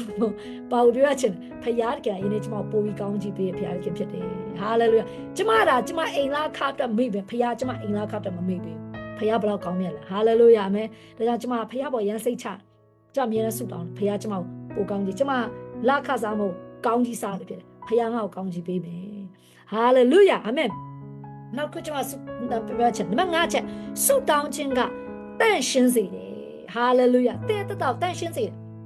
်ဆုတောင်းတဲ့လူရဲ့အတ္တထဲမှာလေညဉ့်ညမ်းတဲ့အရာတွေမလုံးမိတော့မထိမိတော့မတရားတဲ့အရာတွေမဖြစ်တော့ဘာကြောင့်လဲဆုတောင်းခြင်းကျွန်တော်တို့ဘဝကိုတန်ရှင်းစေတာဖြစ်တယ်တခါခါလေမိတ်ဆွေတင်းအတ္တထဲမှာအတိတ်ကမကောင်းခဲ့တဲ့အရာတွေနော်တင်းအတ္တထဲမှာဒီနေ့တနေ့တာလုံးမှာနော်အလုပ်ထဲမှာတစုံတစ်ယောက်နဲ့တင်အစင်မပြေခဲ့တဲ့အရာတွေတခါခါတင်းအတ္တထဲမှာကြုံတွေ့ရတဲ့အခြေအနေတွေနော်အစင်မပြေကြပါဗျများများဆုတောင်းလိုက်ကျမလည်းတခါခါကြရင်ကျမကိုတချို့လူတွေဆက်ဆံတဲ့ပုံစံကျမမကြိုက်တဲ့ချိန်တွေရှိတယ်ဟာနော်အရင်ခံရခတ်တဲ့ချိန်အဲ့လိုတွေရှိရဟာတည့်မလားအဲ့လိုပြောရင်ကိုကနော်ပြန်ပြီးမှတုံ့ပြန်ချင်ဒါပေမဲ့အဲ့ချိန်မှာဇာတိရများလာတယ်နော်ဇာတိရများအဲ့ချိန်မှာဘာလို့ချောင်းဆက်ဆူတောင်း ရှာခါလာပါကိုရောတမီအဲ့အတွေးတွေဖျားခင်ဖယ်ပေးပါစိတ်နှလုံးကိုတန့်ရှင်းစေပါစိတ်နှလုံးဖြူစင်စေပါများများဆုတောင်းလိုက်တင်လူမမုန်းတော့လူတွေကိုချစ်နိုင်ပါစေတာဖြစ်တယ်မတန့်ရှင်းတဲ့ຢာတွေတင်းစီမှာမရှိတော့တန့်ရှင်းခြင်းတွေကနေရာပြန်ယူလာတာဖြစ်တယ်ဒါကျရင်ဆုတောင်းဖို့လိုအပ်တယ်ဟာလေလုယာဆုတောင်းခြင်းကတင်းတရာထဲမှာဖျားမထားစေခြင်းတဲ့အရာအားလုံးကိုတင်းတရာဖယ်ပြီးမှဖျားထားစေခြင်းတဲ့စိတ်နှလုံးကိုပြန်ပြီးမှထားစေတာဖြစ်တယ်ဟာလေလုယာတင်လူတွေကိုမချစ်နိုင်ဘူးလူတွေကိုတင်အမြင်ကတ်တဲ့အချိန်တွေမရှိဘူးလားရှိတယ်နော်တထေးတွေတင်အမြင်ကတ်တဲ့အချိန်လို့ပေါ်ဆောင်မချင်းချင်းအမြင်ကတ်တဲ့အချိန်ရှိပါတယ်နော်ကျမတော်မှုတော်ဆောင်ကျမတော်အဲ့လိုစိတ်ရှိတင်တော့အရန် holy ဖြစ်တော့ကျွန်တော်လည်းမပြောတတ်တော့နော်ကျမတော်မှုတော်ဆောင်ဖြစ်တာတခါခါကြားအဲ့လိုစိတ်ရှိရနော်အဲ့ဒါဆိုတော့တင်ကစိတ်လို့ရန်ကောင်းလဲကျမလည်းမပြောတတ်တော့ကျမထင်တာတော့လူတိုင်းတော့ကောင်းကင်တယ်မှာမဟုတ်ဘူးနော်အဲ့ဆိုတော့အမြဲတမ်းစိတ်ထားကောင်းနေမလို့မထင်ဘူးနော်အဲ့ဆိုတော့ဒေါရထွက်တဲ့ချိန်ရှိတယ်စိတ်ဆိုးတဲ့ချိန်ရှိတယ်စိတ်တိုတဲ့ချိန်ရှိတယ်နော်မနာလိုတဲ့ချိန်ရှိတယ်တခါခါကြိုင်မကျေနပ်တဲ့ချိန်ရှိအားမလို့အားမရဖြစ်တဲ့ချိန်ရှိကျမလေးစိတ်ဆိုးတဲ့ချိန်ရှိပဲချိန်ဒီလားဖျားเจ้าမှာလူမများဘူးဆိုအရန်စိတ်ဆိုးတာကျမနော်အဲ့လူတွေအားလုံးကိုလည်းတခုခုလှုပ်ချင်တာနော်အဲ့အချိန်ကကျမအရန်ဖျားเจ้าမှာလူနေတယ်ထက်ထက်နေတယ်ဆိုကျမထဲမှာလေဒေါရအရန်ထွက်တယ်နော်အဲ့လိုမျိုးဘယ်လိုဖြစ်လဲမသိဘူးနော်ကျမစိတ်ကအဲ့ဒါမကောင်းဘူးနော်ဟာဆူတောင်းတယ်ဘယ်လိုပြန်မကိုတော့နော်ကျမတယောက်တည်မလားအပြစ်ရှာချင်လာတာအဲ့အကျင့်မကောင်းကျမအကျင့်မကောင်းတဲ့ဟာပြောပြတာနော်စုပြန်တောင်းရတယ်ကိုတော့အဲ့အကျင့်ကိုဖျားတခင်ဖယ်ပေးပါနော်ကိုเจ้าကိုတိတယ်ဆိုလေနော်အမကျမအဲ့လိုမျိုးစိတ်ရှိတယ်ဆိုစုပြန်တောင်းရတယ်ကိုတော့ကျမအဲ့အကျင့်မကောင်းဘူးဖျားတခင်ဖယ်ပေးပါကျမစိတ်နှလုံးပြန်တန့်ရှင်းစေပါအဲ့လူเจ้าမဟုတ်တာနော်အဲ့ဒီလူတွေမဆာငတ်လို့ဖျားတခင်လူတွေပို့ဆာငတ်ဖို့ကျမပို့ဆက်ကပ်မယ်ဖျားတခင်လူတွေလည်းပို့ဆာငတ်တတ်စေပါအဲ့လိုပဲပြန်တောင်းရတာဖြစ်တယ်နော်ဖျားเจ้าကလူနေတယ်မရှင်ဒီမှာလူနေကျမစိတ်ဆိုးတယ်နော်အဲ့ချိန်မှာကျမရဲ့စိတ်နှလုံးမကောင်းတော့ဒါအဲ့ချိန်မှာကျမပြန်ဆူတောင်းရတာဖြစ်ကျမစိတ်နှလုံးပြန်ဖြူဖို့ရန်အတွက်တန့်ရှင်းဖို့ရန်ပြန်ဆူတောင်းရတာဖြစ်တယ်နော်မဆိုဒီမှာရှင်ကြီးကောင်မတွေလည်းနော်ဘုရားရှိမှတင်စိတ်ဆိုးစိတ်တူတဲ့အချိန်တွေရှိမှာပါတင်စိတ်နှလုံးညဉ့်ညမ်းတဲ့အချိန်တွေရှိမှာပါတင်မျက်စိညဉ့်ညမ်းတယ်ဥမာတင်တချို့ဇက်ကားတွေကြီးမိလို့တင်ညဉ့်ညမ်းသွားတဲ့အချိန်ရှိတခါတချို့လူတွေတင်ပေါ်မှာရိုင်းဆဲပြောမိလို့တင်ပြောလိုက်တဲ့နှုတ်ရှာပါဇက်တွေရှိကောင်းရှိနိုင်တယ်ဆဲလိုက်တာပေါ့လေနော်မတန့်ရှင်းပြန်ပြီးမှများပြန်ဆူတောင်းပါဘုရားကတင်တန့်ရှင်းခြင်းနဲ့ပြန်ပြီးတင်ဘဝမှာပြန်ပြီးမှရစ်ပတ်ပေးမှဖြစ်တယ်တန့်ရှင်းစေမှဖြစ်တင်မျက်စိတန့်ရှင်းစေမယ်တင်နှုတ်ရှာပါဇက်တန့်ရှင်းစေတင်စိတ်နှလုံးပြန်တန့်ရှင်းစေမှဖြစ်တယ်ဘာကြောင့်ကျမတို့ဘုရားတန့်ရှင်းတဲ့ဘုရားခင်ဖြစ်တယ်တန့်ရှင်းတဲ့ဘုရားကတင်တတာမှာကျင်းဝတ်ဖွင့်နေတင်ကိုယ်တိုင်တန့်ရှင်းတဲ့စိတ်ဝိညာဉ်ရှိဖို့လိုအပ်တယ်ဟာလေလုယာအာမင်နောက်နံပါတ်6အနေနဲ့ကျွန်မပြောပြချင်တယ်နော်နောက်နံပါတ်6အနေနဲ့ပါဆုတောင်းခြင်းကမတရားတဲ့အရာအလုံးကိုဘုရားကရှင်းပေးတယ်ဟာလေလုယာကျွန်မတို့ဘဝမှာမတရားတဲ့အရာတွေအများတန်းကြုံတတ်တယ်စာတန်ကအခုချိန်မှာနော်နီလန်ဘောင်းစုံနဲ့ကျမတို့ကိုစာတန်ကနှောက်ယှက်တာရှိတယ်ဒီခေတ်ကာလကြီးမှာနော်ဒီခေတ်မှာကျမပြောပြချင်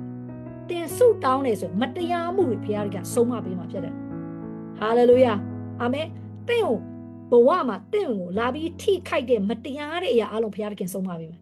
ကြည့်ပါကျမ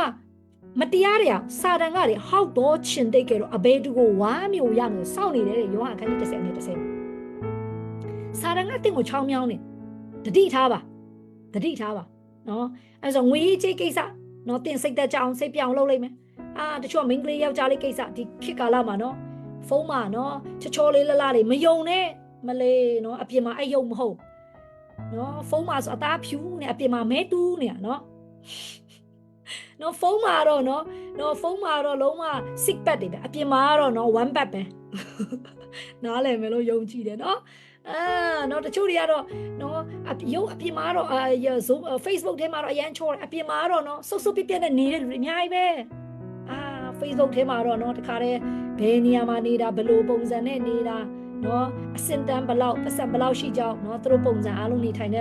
တကယ်တော့အိမ်မှာကြည့်လိုက်နော်သူတို့အိမ်မှာနေစရာတော့မှမရှိအိမ်ခန့်ခါတော့ပေးစရာမရှိလူအများကြီးပဲဒီခေတ်ကာလကြီးမှာနော် Facebook တအားမယုံနဲ့နော်အပြင်မှာတွေ့ရလို့အရင်ဆုံးအဲ့လူတွေပို့ယုံဖို့လိုအပ်တယ်နော်ဒီကာလမှာမိန်းကလေးယောက်ျားလေးကိစ္စလဲနော်တချို့ကျွန်တော်တို့အတင်းသားတယောက်လဲလို့ပဲကျမကိုပြောတယ်ဆရာမရေးတဲ့သူနဲ့ကျမနဲ့ကြိုက်တာ3လရှိပြီတဲ့အခု तू ကကျမဟိုတဲ့နော်ဒီဘောနော် Valentine Day မှာ ring ပို့ပေးချင်လို့တဲ့နော်အဲ့ဒါတဲ့ဆရာမရေးတဲ့ဘလို့မြင်လဲတဲ့နော်ကျမလည်းဟဲဘလို့ကြီးနေ3လလောက်ထားလိုက်တာလေနော်အဲ့နဲ့ ကျမလည်းပြောပြကြီးနိကောင်လေးပုံပြကြီးငါ Facebook မှာရှာပေးကြည့်မယ်ဆိုဘယ်ဟုတ်မလဲရှာလိုက်တာသူ့နာမည်ပဲထွက်လာတဲ့ပုံက9ပုံလောက်ရှိနေဟာနော်စဉ်းစားကြည့်ပါအဲ့ဒါလက်ဆောင်နော်လက်စွပ်ပို့ပေးမယ်ဟုတ်လားနိဘဏ်အကောင့်တွေငါလိုတယ်နော်အရင်ဆုံးနိပတ်စံ transfer လုပ်ဖို့နိပတ်စံဘယ်လောက်အရင်ပြန်ပို့ပါဆိုအဲ့လိုလာမှာဒီခေတ်မှာအားလုံးတည့်ရတိုင်းပဲတော်ပါတကယ်တယ်ကျမကိုသူတိုင်မြင်လိုက်လို့တော်ရည်တကယ်တိုင်မြင်လို့သူလုံးဝဖြတ်လိုက်တာပြသူတော်ခံစားရတယ်3လလေရီးစားဖြစ်တာစဉ်းစားကြည့်အမလေးဒီခေတ်မှာတော့3လမပြော3ရက်တောင်ယုံနေလူတွေအများကြီးပဲဟုတ်လားဒီကနေ့မှာကျမအပေးပြစေတင်းရတတာထဲမှာဘာမှမဖြစ်မိဖို့ဂရုစိုက်ပါနော်ဖခင်တခင်ကတင့်ကိုမဆဖို့တကယ်လိုအပ်တာဖြစ်တယ်ဒီကာလမှာချို့တွေကြည့်ပါနော်ကျမအတင်းတော်ထဲမှာလည်းတချို့တွေနော်ပြီးခဲ့တဲ့တလောကဒီ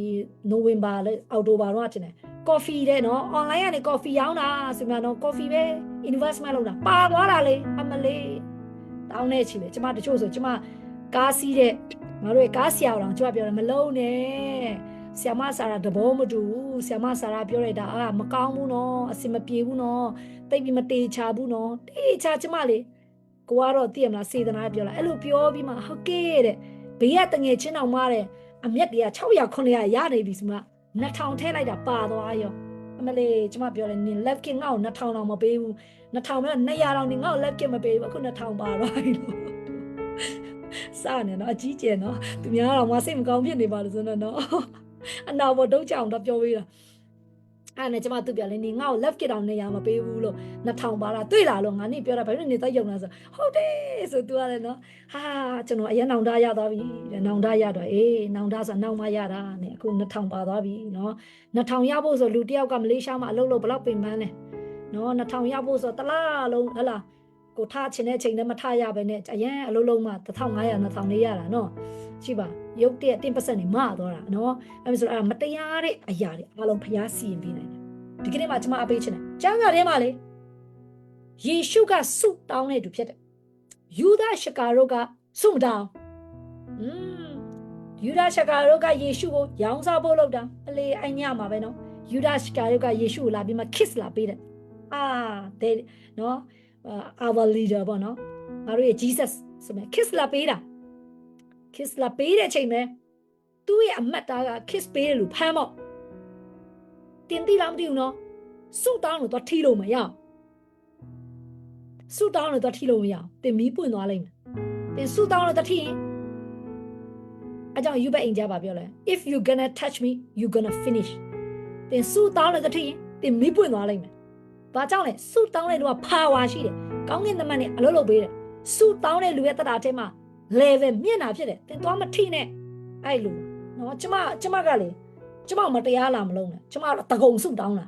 ပြီးခဲ့ကိစ္စမှာလည်းကျမတို့ပြီးခဲ့တဲ့ခါကျမပြောပြဘူးလေနော်တချို့ဆိုသိတယ် home set တက်တယ်လို့ပုံမှန်တက်လို့နော်ပတ်စံကိစ္စကျမပတ်စံပြန်မပေးတဲ့ကိစ္စရှိအသေးဆုတောင်းတာကျမစာရှောင်လဲဆုတောင်းတယ်နော်အဲ့လိုပြောလို့အဲ့တော့ပဲဆုတောင်းတာတော့မဟုတ်ပါဘူးနော်အဲ့တော့ကတော့စာတော့မရှောင်ပါအဲ့တော့ကတော့တားဆုတောင်းလိုက်တယ်ကျေးဇူးတော်ပဲအခုတဝက်ပတ်စံရနေပြီဖြစ်တယ်နော်နော်ကျေးဇူးတော်ပဲဟုတ်လားနော်ဆရာကြီးပဲလို့ဆိုသိရလေနော်ကျမလည်းပြောပြဘူးလေမတရားအဲ့ဒါတော့သူ့မတရားလို့ကျမမပြောပါနော်အဲ့မျိုးဆိုတော့ဆိုလိုချင်တာကျမပတ်စံပြန်မရကျမပတ်စံမဟုတ်သူများပတ်စံကျမကြားနေအာမခံပေးရနော်အဲ့ဒါတော့ကျမလည်းပြန်မဆက်နိုင်ဘူးလေနော်အဲ့လိုများတယ်မအောင်ကျမလည်းပြန်မဆက်နိုင်အဲ့ဒါခုံဆုတောင်းတာနော်ကျမဆိုငိုပြီးတော့ဆုတောင်းလေးရနော်ငိုပြီးတော့ဆုတောင်းလေးအခုပြန်ရပြီဖြစ်တယ်တဝက်နောက်ထပ်တဝက်ပဲကျန်တော့တယ်ဟာလေလုယာအာမင်ကျမလာမထိနဲ့ကျမတော့ဘာမှပြန်မလုပ်ဆုပဲတောင်းပါနော်အဲ့ဆိုတော့ကျမရဲ့အားတာတဲ့ရာဆုတောင်းတာဖြစ်တယ်နော်တယောက်ကျမစိတ်မကောင်းအောင်လာမပြောနဲ့နော်တပတ်လောက်ဆုတောင်းလိုက်မှာမနေလဲနော်ကျမဆုတောင်းပြီဆိုဖခင်ကအလုံးမလုံးလေအကြောင်းဆရာမဆရာဘာပြောလဲဆိုတော့ဒေါ်ရွှေရဲနဲ့တော့တောင်းမထိနဲ့တဲ့နော်ဒေါ်ရွှေရဲတော့ထိမုတ်ဆိုးမဆုတောင်းနဲ့တောင်းပါနော်ကျမအဲ့ခင်မှာဘယ်သူမှ passport မရတဲ့ခင်မှာကျမ23ရက်အစာရှောင်ပြီးကျမ passport ရအောင်ဆုတောင်းခဲ့နော်ရဲတော်မှကျမကိုစိတ်လက်လျှော့ထားတာဖြစ်တယ်နော်မလေးရှားရဲတော်မှစိတ်ကုန်တာကျမကိုနော်ကျွန်တော် passport ပေးလိုက်တာနော်မလေးရှားလဲလက်လျှော့ထားတာနော်တာမန်လူလာထိဖို့မစင်စားနဲ့နော်မရအောင်နော်မဆိုတော့ကျမမတရားလို့ရင်ကျမအတကုံဆုတောင်းတာနော်အတကုံဆုတောင်းတာကျမငိုယိုပြီးဆုတောင်းတာနော်ဖခင်ကအလုပ်လုပ်ပေးတာဖြစ်တယ်နော်မဆိုတော့ကျမဘာကိုပြောပြချင်လဲဆုတောင်း မတရားတဲ့အရာအလုံးဖျားခင်ရှင်းပေးလိုက်မတရားတဲ့အရာအလုံးဖျားရှင်းပေးလိုက်ဒီကနေ့သင်ဆုတောင်းဖို့ဖျားလို့ရှိတယ်သင်ဘဝမှာဘာကြောင့်မတရားတဲ့အရာအမြဲကြုံနေရတယ်အမြဲရှုံးနေရတယ်ဘာကြောင့်သင်ဘဝမှာမနိုင်ရတာဘာဖြစ်လို့သင်ဘဝမှာမတရားခံနေရတာလဲဆုတောင်းပါကြည်ယေရှုက3နာရီအဲ့ညမှာ3နာရီကျော်ဆုတောင်းတယ်ယေရှုကတညလုံးဆုတောင်းထားတယ်လူတွေယူရရှိကတော့ဘာမှဆုမတောင်းနဲ့သွားပြီးမှယေရှုသွား kiss ပေးပြီးမှပတ်စံ30နဲ့ရောင်းစားလိုက်တာယေရှုမတိတ်ခင်ယူဒရှိကတော့သူကနေကြိုးဆွဲချသေးတယ်တော့ပေါက်တယ်နော်ကြည်သွားမထိနဲ့ဆုတောင်းလို့သွားမထိနဲ့စိတ်ထဲတောင်မဖြစ်မှာနဲ့တိတ်အနေရများတယ်ကျမဘွားမှာလေဖျားလူတွေကျမစိတ်ထဲနဲ့မပြစ်မှားမိဖို့ကျမအမြဲဂရုစိုက်တယ်စိတ်နှလုံးနဲ့တစ်ခါကပြစ်မှားခြင်းစိတ်ရှိနေတော့မှကျမကိုတော့ကျမစိတ်နှလုံးတန့်ရှင်းစေပါအဲ့လိုမပြစ်မှားမိဘူးဖျားလူတွေမပြစ်မှာတစ်ခါကကျမပါစက်နေမပြောချင်တခါကြာတချို့အမှုတော်ဆောင်နေလှုပ်တဲ့အကွက်တွေကတိတ်မလောက်ဒါပေမဲ့ကိုတော့အဲ့လိုမလုပ်ချင်ဘူးကိုတော့ကျမစိတ်နှလုံးတန့်ရှင်းဆိုကျမပါစက်ကိုတန့်ရှင်းစေပါကျမကရေရှည်ဖျားသုံးတဲ့လူဖြစ်ချင်တယ်ရေရှည်ဖျားတကယ်အောင်မြင်တဲ့လူဖျားတကယ်ချီးမြှောက်လို့ရတဲ့လူဖြစ်ချင်တယ်ကျမစက်ကတ်တဲ့လူဖြစ်တယ်။နောက်ဒီကနေ့မှကျမတင့်ကိုပြောပြချင်တယ်။တင်မတရားတာကြုံတွေ့ရတဲ့အခါမှာတင်ပါလို့ရမယ်။ဆုတောင်းအမြဲဆုတောင်းတင်ဆုတောင်းရင်မတရားတဲ့တူတော်မှတင့်ကိုထိလို့မရအောင်။ယူရရှကာယုတ်ကြည့်ပါ။ချက်ချင်းမီးပွင့်သွား24နိုင်မကြော်စေရအောင်။ဖျားခင်ဆုံးမပေးတယ်။အဲ့ယေရှုကသူ့ကိုဆုံးမလို့လား။နေငါ့ကိုအဲ့လိုလုပ်ထားတာနော်။အေးထင်းခွေမကြုံရေခတ်တော့ကြုံအောင်မယ်။ယေရှုမပြော။ပြုံးပြုံးလေးပဲယေရှုကယူဒယောမစစ်သားနေနောက်ကိုလိုက်သွားတယ်ဒီမှာဗာတွေ့ရတယ်ချက်ချင်းဒုက္ခနဲ့သူကြိုးဆွဲချပြီးတည်သွားတာဖြစ်တယ်မတရားလို့သွားမထိနဲ့အထူးတပြည့်ဆုတောင်းလို့သွားမထိနဲ့မီးပွင့်သွားမယ်နော်မီးပွင့်သွားမယ်အဲကြောင့်ကျွန်တော်အားပေးချင်တယ်ဆုတောင်းလို့သွားမထိနဲ့စိတ်နဲ့တော့မဖြစ်မှာနဲ့မျက်စိနဲ့လည်းမဖြစ်မှာနဲ့ဘာမှမဖြစ်မှာကျွန်မကိုယ်တိုင်လည်းကျွန်မအမြဲထိမ့်သိမ့်နေအဲ့လိုမျိုးမဖြစ်မှာမိဖို့ဖျားလူတွေမဖြစ်မှာမိဖို့ကိုအမြဲတမ်းဂရုစိုက်ဘာကြောင့်လဲအန်တရများတာဖြစ်တယ်ဒီကနေ့မှကျွန်မပြောပြချင်တယ်ဆူတောင်းတဲ့လူဟာရန်သူထိလို့မရအောင်တင်းပစ္စည်းတွေဘာမှထိလို့ရတင်ပြောက်မှာမဟုတ်ကျမဆိုနေကျမလည်းတက်တေခံတယ်အရင်ကျမအိမ်မှာနေဘူးလေကျမအိမ်မှာကျမအခန်းငားနေတာအဲ့တော့ကအပေါ်ထပ်မှာ3ခန်းရှိတယ်ကျမတစ်ခန်းနဲ့ဘေးမှာ2ခန်းရှိတယ်အောက်ထပ်မှာအိမ်ရှင်ရှိတယ်အိမ်ရှင်ထမင်းစားနေတယ်သွားတယ်ကျမတို့3ယောက်ပေါ်က3ယောက်ငားနေတယ်အခန်းမှာငားနေတယ်မိန်းကလေး3ယောက်ဆောင်လုပ်သွားတယ်ပြန်လာတော့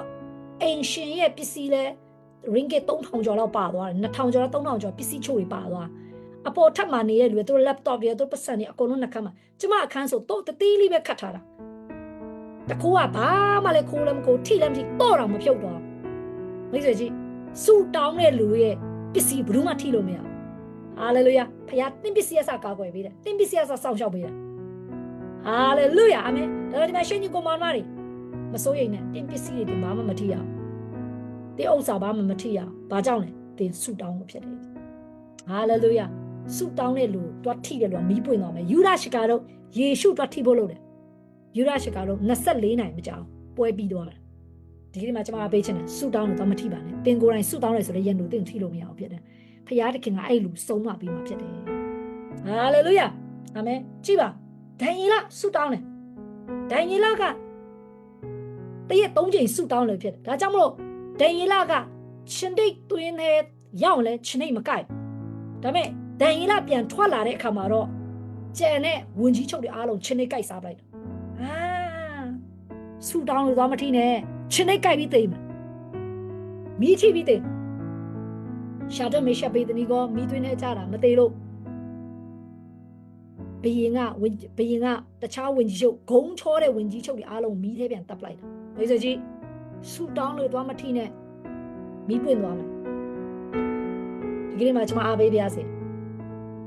ဆူတောင်းတော့တူတင်ဖြစ်ပါစေဟာလေလုယာတင့်ကိုဘယ်သူမှထိလို့မရဘူးဖြစ်တယ်ဟာလေလုယာအာမင်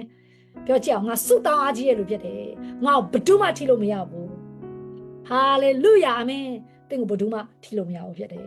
နောက်ဆုံးချက်အနေနဲ့ကျွန်တော်ပြောပြချင်နောက်ဆုံးချက်နေရပါဆိုဆူတောင်းခြင်းဟာတင့်ရဲ့ဘောမှာအဆုံးတိုင်အောင်နော်ဖခင်အလိုတော်ကိုစောင့်နိုင်ခြင်းဖြစ်တယ်ပြောမယ်ဆိုရင်ဆုတောင်းတဲ့လူအသက်တာထဲမှာအဆုံးတိုင်အောင်အတီးတီးရဲ့လူဖြစ်တယ်ဆုတောင်းတဲ့လူရဲ့အသက်တာကအဆုံးတိုင်အောင်တည်ကြည်တယ် fulfillment ပေါ့အင်္ဂလိပ်လိုဆို fulfillment ပြီးမြောက်တယ်ပေါ့ပြီးမြောက်တယ် တချို့လူရဲ့ဘဝတတမှာဖခင်ကသူတို့ထားထားတဲ့ယူပါယုံပန်းနိုင်တဝက်လောက်ပဲအလုပ်လုပ်တဲ့သူရှိတယ်တဝက်လောက်ပဲလုပ်လို့ရှိတယ်အပြည့်မလုပ်ဒီကနေ့မှာအပြည့်စုံတဲ့အဆုံးသက်ကောင်းတဲ့သူဖြစ်ချင်တယ်ဆိုရင်တင်ဆုတောင်းလို့ဖြစ်ဖို့ယေရှုရဲ့လောကကိုလာတဲ့ mission ယေရှုဒီလောကကိုလာတဲ့အခါမှာယေရှုလုပ်ရမယ့် mission ကဘာလဲဆိုကားတိုင်းမှာအသေးတက်ခံဖို့ရတဲ့ဖြစ်တယ်ပြီးမှ၃ရက်မြောက်နေ့မှာရှင်ပြန်ထမြောက်ပြီးကောင်းမြင်တတ်ဖို့ဒါသူ့ရဲ့ mission ဖြစ်တယ်သူ့ရဲ့လုပ်ရမယ့်အငန်းအတာဖြစ်တယ်ယေရှုကကြည့်ပါ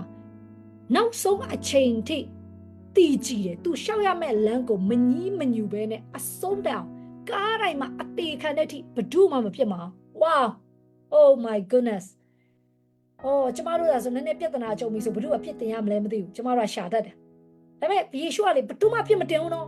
်ယူဒရှကာယောလည်းဖြစ်မတင်ပေတရုလည်းဖြစ်မတင်ပေတရုဆိုယေရှုတော်မှငင်းလိုက်တယ်အဲ့အကြောင်းပြောရင်ကျမနည်းနည်းပြောပြချင်တယ်စွတ်မတောင်းတဲ့လူကလေတစ္ဆာရှိမှုကိုယော့နေနိုင်တယ်ပေတရုကအိတ်ငိုင်းတယ်စွတ်မတောင်းအိတ်ငိုင်းတယ်နော်ဒါကြောင့်မလို့စကားပြောတာကြီးကျယ်ပဲတဲ့ကိုရောကိုတဲ့ဒီကလူတွေအားလုံးကတဲ့ထားခဲ့တော့မှကျွန်တော်ကတဲ့ကိုရောနောက်ကိုလိုက်မယ်ကျွန်တော်ကတဲ့ယေရှုတော့မှမထားခဲ့လို့ကျွန်တော်ကတဲ့ယေရှုနဲ့အတူတယ်ဘာမှမဆိုရင်ဆိုင်မဲ့သူလေကြီးလေကျယ်ပြောတာစုမတောင်းတဲ့ကြောင့်မို့လေကြီးလေကျယ်ပြောပေမဲ့စုံစမ်းခြင်းကြုံတော့ကြာသွားတာဖြစ်တယ်ဒီကနေ့မှာကျွန်မတင်ကိုပြောရချင်တယ်စုံစမ်းခြင်းမှာတင်မကြဖို့အတွက်တင်စုတောင်းဖို့လိုတယ်ယေရှုကသူ့ရဲ့ရှောက်ရမယ့်ကားတိုင်းခီးကိုအပီးပြီးဆုံးအောင်ရှောက်ဒါကြောင့်တင်းနဲ့ကျမတို့လည်းဖယားတခင်ခေါ်ထားတဲ့ destiny ပြီးမြောက်ဖို့ရတဲ့ကျမတို့ဘာလုပ်ရမလဲဆုတောင်းဖို့လိုတယ် hallelujah အာမင်ဒီကနေ့ကျမယုံကြည်တယ်ဒီနေ့ဒီ Zoom မှာပါဝင်တဲ့သူဖယားတခင်တင့်ကိုကောင်းချီးပေးချင်တာဒီလောက်ပဲမဟုတ်သေးဘူးဖယားတခင်တင့်အသုံးပြုချင်တာဒီလောက်ပဲမဟုတ်သေးဘူးဖယားတခင်တင့်ကိုဘိတ်တိတ်တာဒီလောက်ပဲမဟုတ်သေးဘူးတင်တိလားမသိတော့တင်ဟာကြီးမဆိုဖယားသုံးမဲ့သူဖြစ်တယ်ဒီထက်ဖယားကောင်းချီးပေးနိုင်နေတယ်ဒီထက်ဖယားတခင်တင့်ကိုကောင်းချီးပေးနိုင်နေတယ်ဒီထက်တင်ဟာလုံနိုင်နေတယ်ဟာလေလုယာဒီထက်ဖယားတခင်တင့်ဉာဏ်ပညာပေးထားနေတယ်တင်တီလောက်ကတင်မဟုတ်သေးဘူးရှာခလာပါစေကျမအခုရနေတဲ့ကောင်းကြတလောက်ပဲမဟုတ်သေးဘူးကျမသိတယ်ကျမဖယားတခင် prophecy ရှိတယ်မာတီမီလီယနာဖြစ်စေမယ်မာတီမီလီယနာတော့မှတနာတယ်နိုင်ငံတကာကကျမကိုသိရမယ်ကျမရဲ့ကြွယ်ဝချက်မြန်မာတနိုင်ငံလုံးကသိရမယ်အဲ့ခေတ်ကာလရောက်လာဖယားတခင်ကျမ mission အများကြီးစနေခွင့်ဖယားတခင်ပေးမယ်နိုင်ငံတကာမှာစခွင့်ဖယားတခင်ပေးလာမယ်အခုမှကျမမြန်မာနိုင်ငံနဲ့စင်ကာပူနိုင်ငံပဲတွားနိုင်နေတာချားမျိုးမတွားရသေးဘူးဘာမှမဟုတ်သေးဘူးအခုကျမဖယားတခင်ကောင်းချီးပေးမယ်အရာဖယားတခင်ကျမအခုခေါ်ထားတာကျမကို0 position ပဲရှိသေးတယ်ဒါကျမရဲ့အစပဲရှိတယ်ဘာမှမဟုတ်သေးဘူးဖယားတခင်ကျမကိုထပ်ပြီးတော့ချီးမြှောက်ဘိတ်တဲ့အတုံးမျိုးအများကြီးကြံသေးတယ် hallelujah mission complete ဖြစ်ဖို့ရတဲ့အမြဲတမ်းဆက်ဆုတောင်းနေဖို့လိုအပ်တယ် hallelujah အဆုံးတောင်ပြီးမြောက်ဖို့ရတဲ့ဆုတောင်းဖို့လိုအပ်သေးတယ်ဒါကြောင့်ဒီမှာကျမပြပချင်တယ်ဖယားတခင်ကဆရာအေးဘယ်ကိုဂျိုဟိုးလောက်မှာထားမှာမဟုတ်ဘူး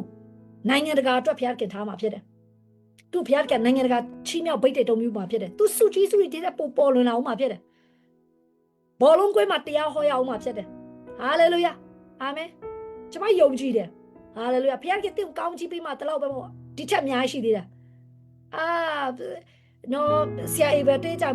prophet Bushidi လို့ဖျားခင်သုံးမှာသူအရန်ယူတယ်လေအဲ့လို။သူဖျားခင်သုံးမှာအဲ့လိုလူဖြစ်လာမှာဒီမှာရှိလူလဲအဲ့လိုပဲဖခင်ကအကြီးကျယ်သုံးအောင်ပါဟာလေလုယာဒီဖခင်ကအများကောင်းချီးပေးအောင်ပါအဲ့ကြောင့်ကျွန်မအားပေးချက်အဆုံးတောင်တည်ကြည်ဖို့တဲ့ဆက်ဆုတောင်းရအောင်ဟာလေလုယာအာမင်တင်အနာဂတ်အတွက်ဆုတောင်းရအောင်တခါခါလေးကျွန်မပြပြမယ်တင်နားမလဲ6ပါးဆိုဆုတောင်းဟာဒါပဲရွတ်နေရတာမဟုတ်ရွတ်နေရလို့မခိုင်းဘူးနဲ့ငါအနာဂတ်အတွက်တည်ဆောက်နေတာဖြစ်တယ်မိတ်ဆွေတင်အိတ်အကြီးဆောက်ဖို့လေဘီလက်မြေတွေဖြည့်ရတဲ့အချိန်မှာတင်နားမလဲဘူးဒီဘီလက်မြေတွေပဲတော့တင်မလားတခါခါကြက်နေအသိပဲမရှိဘူးဒီဘီလက်မြေခြံစည်းကိုဖြည့်နေရတာဘီလက်မြေနဲ့အောက်ကို foundation တွေတင်ဖြည့်နေရတင်နားမလဲတကယ်တော့ဘီလက်မြေဘာမှမဟုတ်တလို့နဲ့ဒါပေမဲ့အဲ့ဒီဘီလက်မြေတွေအများကြီးဖြည့်ထားခြင်းတဲ့အရာကအမြင့်ကြီးကိုတိုက်ကိုစောက်ဖို့ရတော့ဖြစ်တယ်ဒီနေ့တင်ဆုတောင်းတဲ့အရာဟာတင်အမြင့်ကြီးအများကြီးကိုတင်ထပ်စောက်ဖို့ရတော့ဖြစ်တယ်ဟာလေလုယာတင်နားမလဲပြီးနဲ့ဖခင်အာယုံစိုက်ပြီးဆုတောင်းပါအာယုံစိုက်ပြီးဆုတောင်းပါဖခင်က mission ပို့ပြီးတိုးတက်လာဖို့ဖခင်ကပို့ပြီးချဲ့နိုင်တော့ပို့ပြီးလုံနိုင်ဖို့ဆုတောင်းပါလှုပ်ဆောင်တဲ့နေမြေတိုင်းမှာဖခင်ကောင်းချီးပေးဖို့ဆုတောင်းပါလူတွေတိုးတက်ကြီးထွားလာဖို့ဆုတောင်းပါဝိညာဉ်ရေးမှာဖခင်ကြီးထွားလာဖို့ဆုတောင်းပါဆုတောင်းပါကျွန်မလည်းအများကြီးဆုတောင်းအခုကျွန်မဆုတောင်းရမယ်ပို့များလာများဆုတောင်းပါဖခင်ကတင်ပို့အပ်လာမှာဖြစ်တယ်ဟာလေလုယာအာမင်ကျွန်မတလတစ်ခုတော့ mission စချင်တာเนาะအစ်တယ်ဟာလေလုယာအာမင်အဲကြောင့်ဆုတောင်းပါဖခင်ကတင်ကိုဆုတောင်းတယ်လို့ဖခင်က mission complete ဖြစ်စေမယ် ဆုံးတဲ့အောင်ပြီးမြောက်အောင်မြင်တဲ့သူဖြစ်စေမယ်တချို့ကလမ်းတော့မှာပဲကိုဘွားကိုတောက်ရောက်ရဲသွားတယ်မဟုတ်ဘုရားတခင်တင်လမ်းတော့မှာပဲနေခဲ့တယ်လို့မဖြစ်စေချင်ဘူးတင်ကိုအဆုံးတဲ့အောင်သွားတယ်လို့ဖြစ်စေချင်တယ်ဟာလေလုယာအာမင်ဒါကြောင့်မို့ကျွန်တော်တို့ဒီနေ့ယေရှုကဘာဖြစ်လို့သူဆုတောင်းလဲယနေ့ယေရှုကအမြဲတမ်းဘာကြောင့်ဆုတောင်းလဲ mission complete ဖြစ်ဖို့အတွက်ဆုတောင်းတယ်ဒါကြောင့်မို့ကျွန်မအပေးချင်တယ်ဆုတောင်းမှာတင်ဆုမတောင်းဆိုမယုံကြည်သူနဲ့တင်တဲ့အတူတူပဲတင်ဆုမတောင်းဘူးဆိုတင်မယုံကြည်သူနဲ့တင်တဲ့အတူတူပဲဟုတ်တယ်မလားယုံကြည်သူနဲ့မယုံကြည်သူဘာကွာလဲမယုံကြည်သူတောင်မှဆုတောင်းတဲ့လူတွေအများကြီးပဲစစ်မှအသက်ရှင်တဲ့ဖယားကိုဒါဆုမတောင်းတာသူတို့ဆုတောင်းနေတယ်ဒီကနေ့ကျမတို့ယုံကြည်သူပြောပြီးဆုမတောင်းကျမ်းစာမှာဖတ်ဖို့ဆိုရင်မိတ်ဆွေတင်ယုံကြည်သူလို့မပြောနဲ့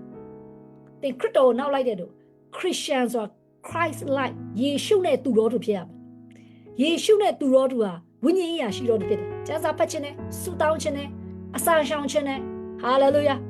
အာမင်ဖခင်စကားနားထောင်ခြင်းနဲ့ဒါကပါလေ Christ like ခရစ်ယာန်တွေလို့ပြောခရစ်တော်နဲ့တူတော်သူဖြစ်ရမယ်တင်ခရစ်တော်နဲ့မတူဘူးဆိုတဲ့ခရစ်ယာန်လို့ပြောလို့မရဘူးမယုံကြည်လို့တူပဲဒီနေ့မှာကျွန်မအားပေးခြင်းတယ်ဒီနေ့မှာပြန်ပြီးအစာပြရအောင်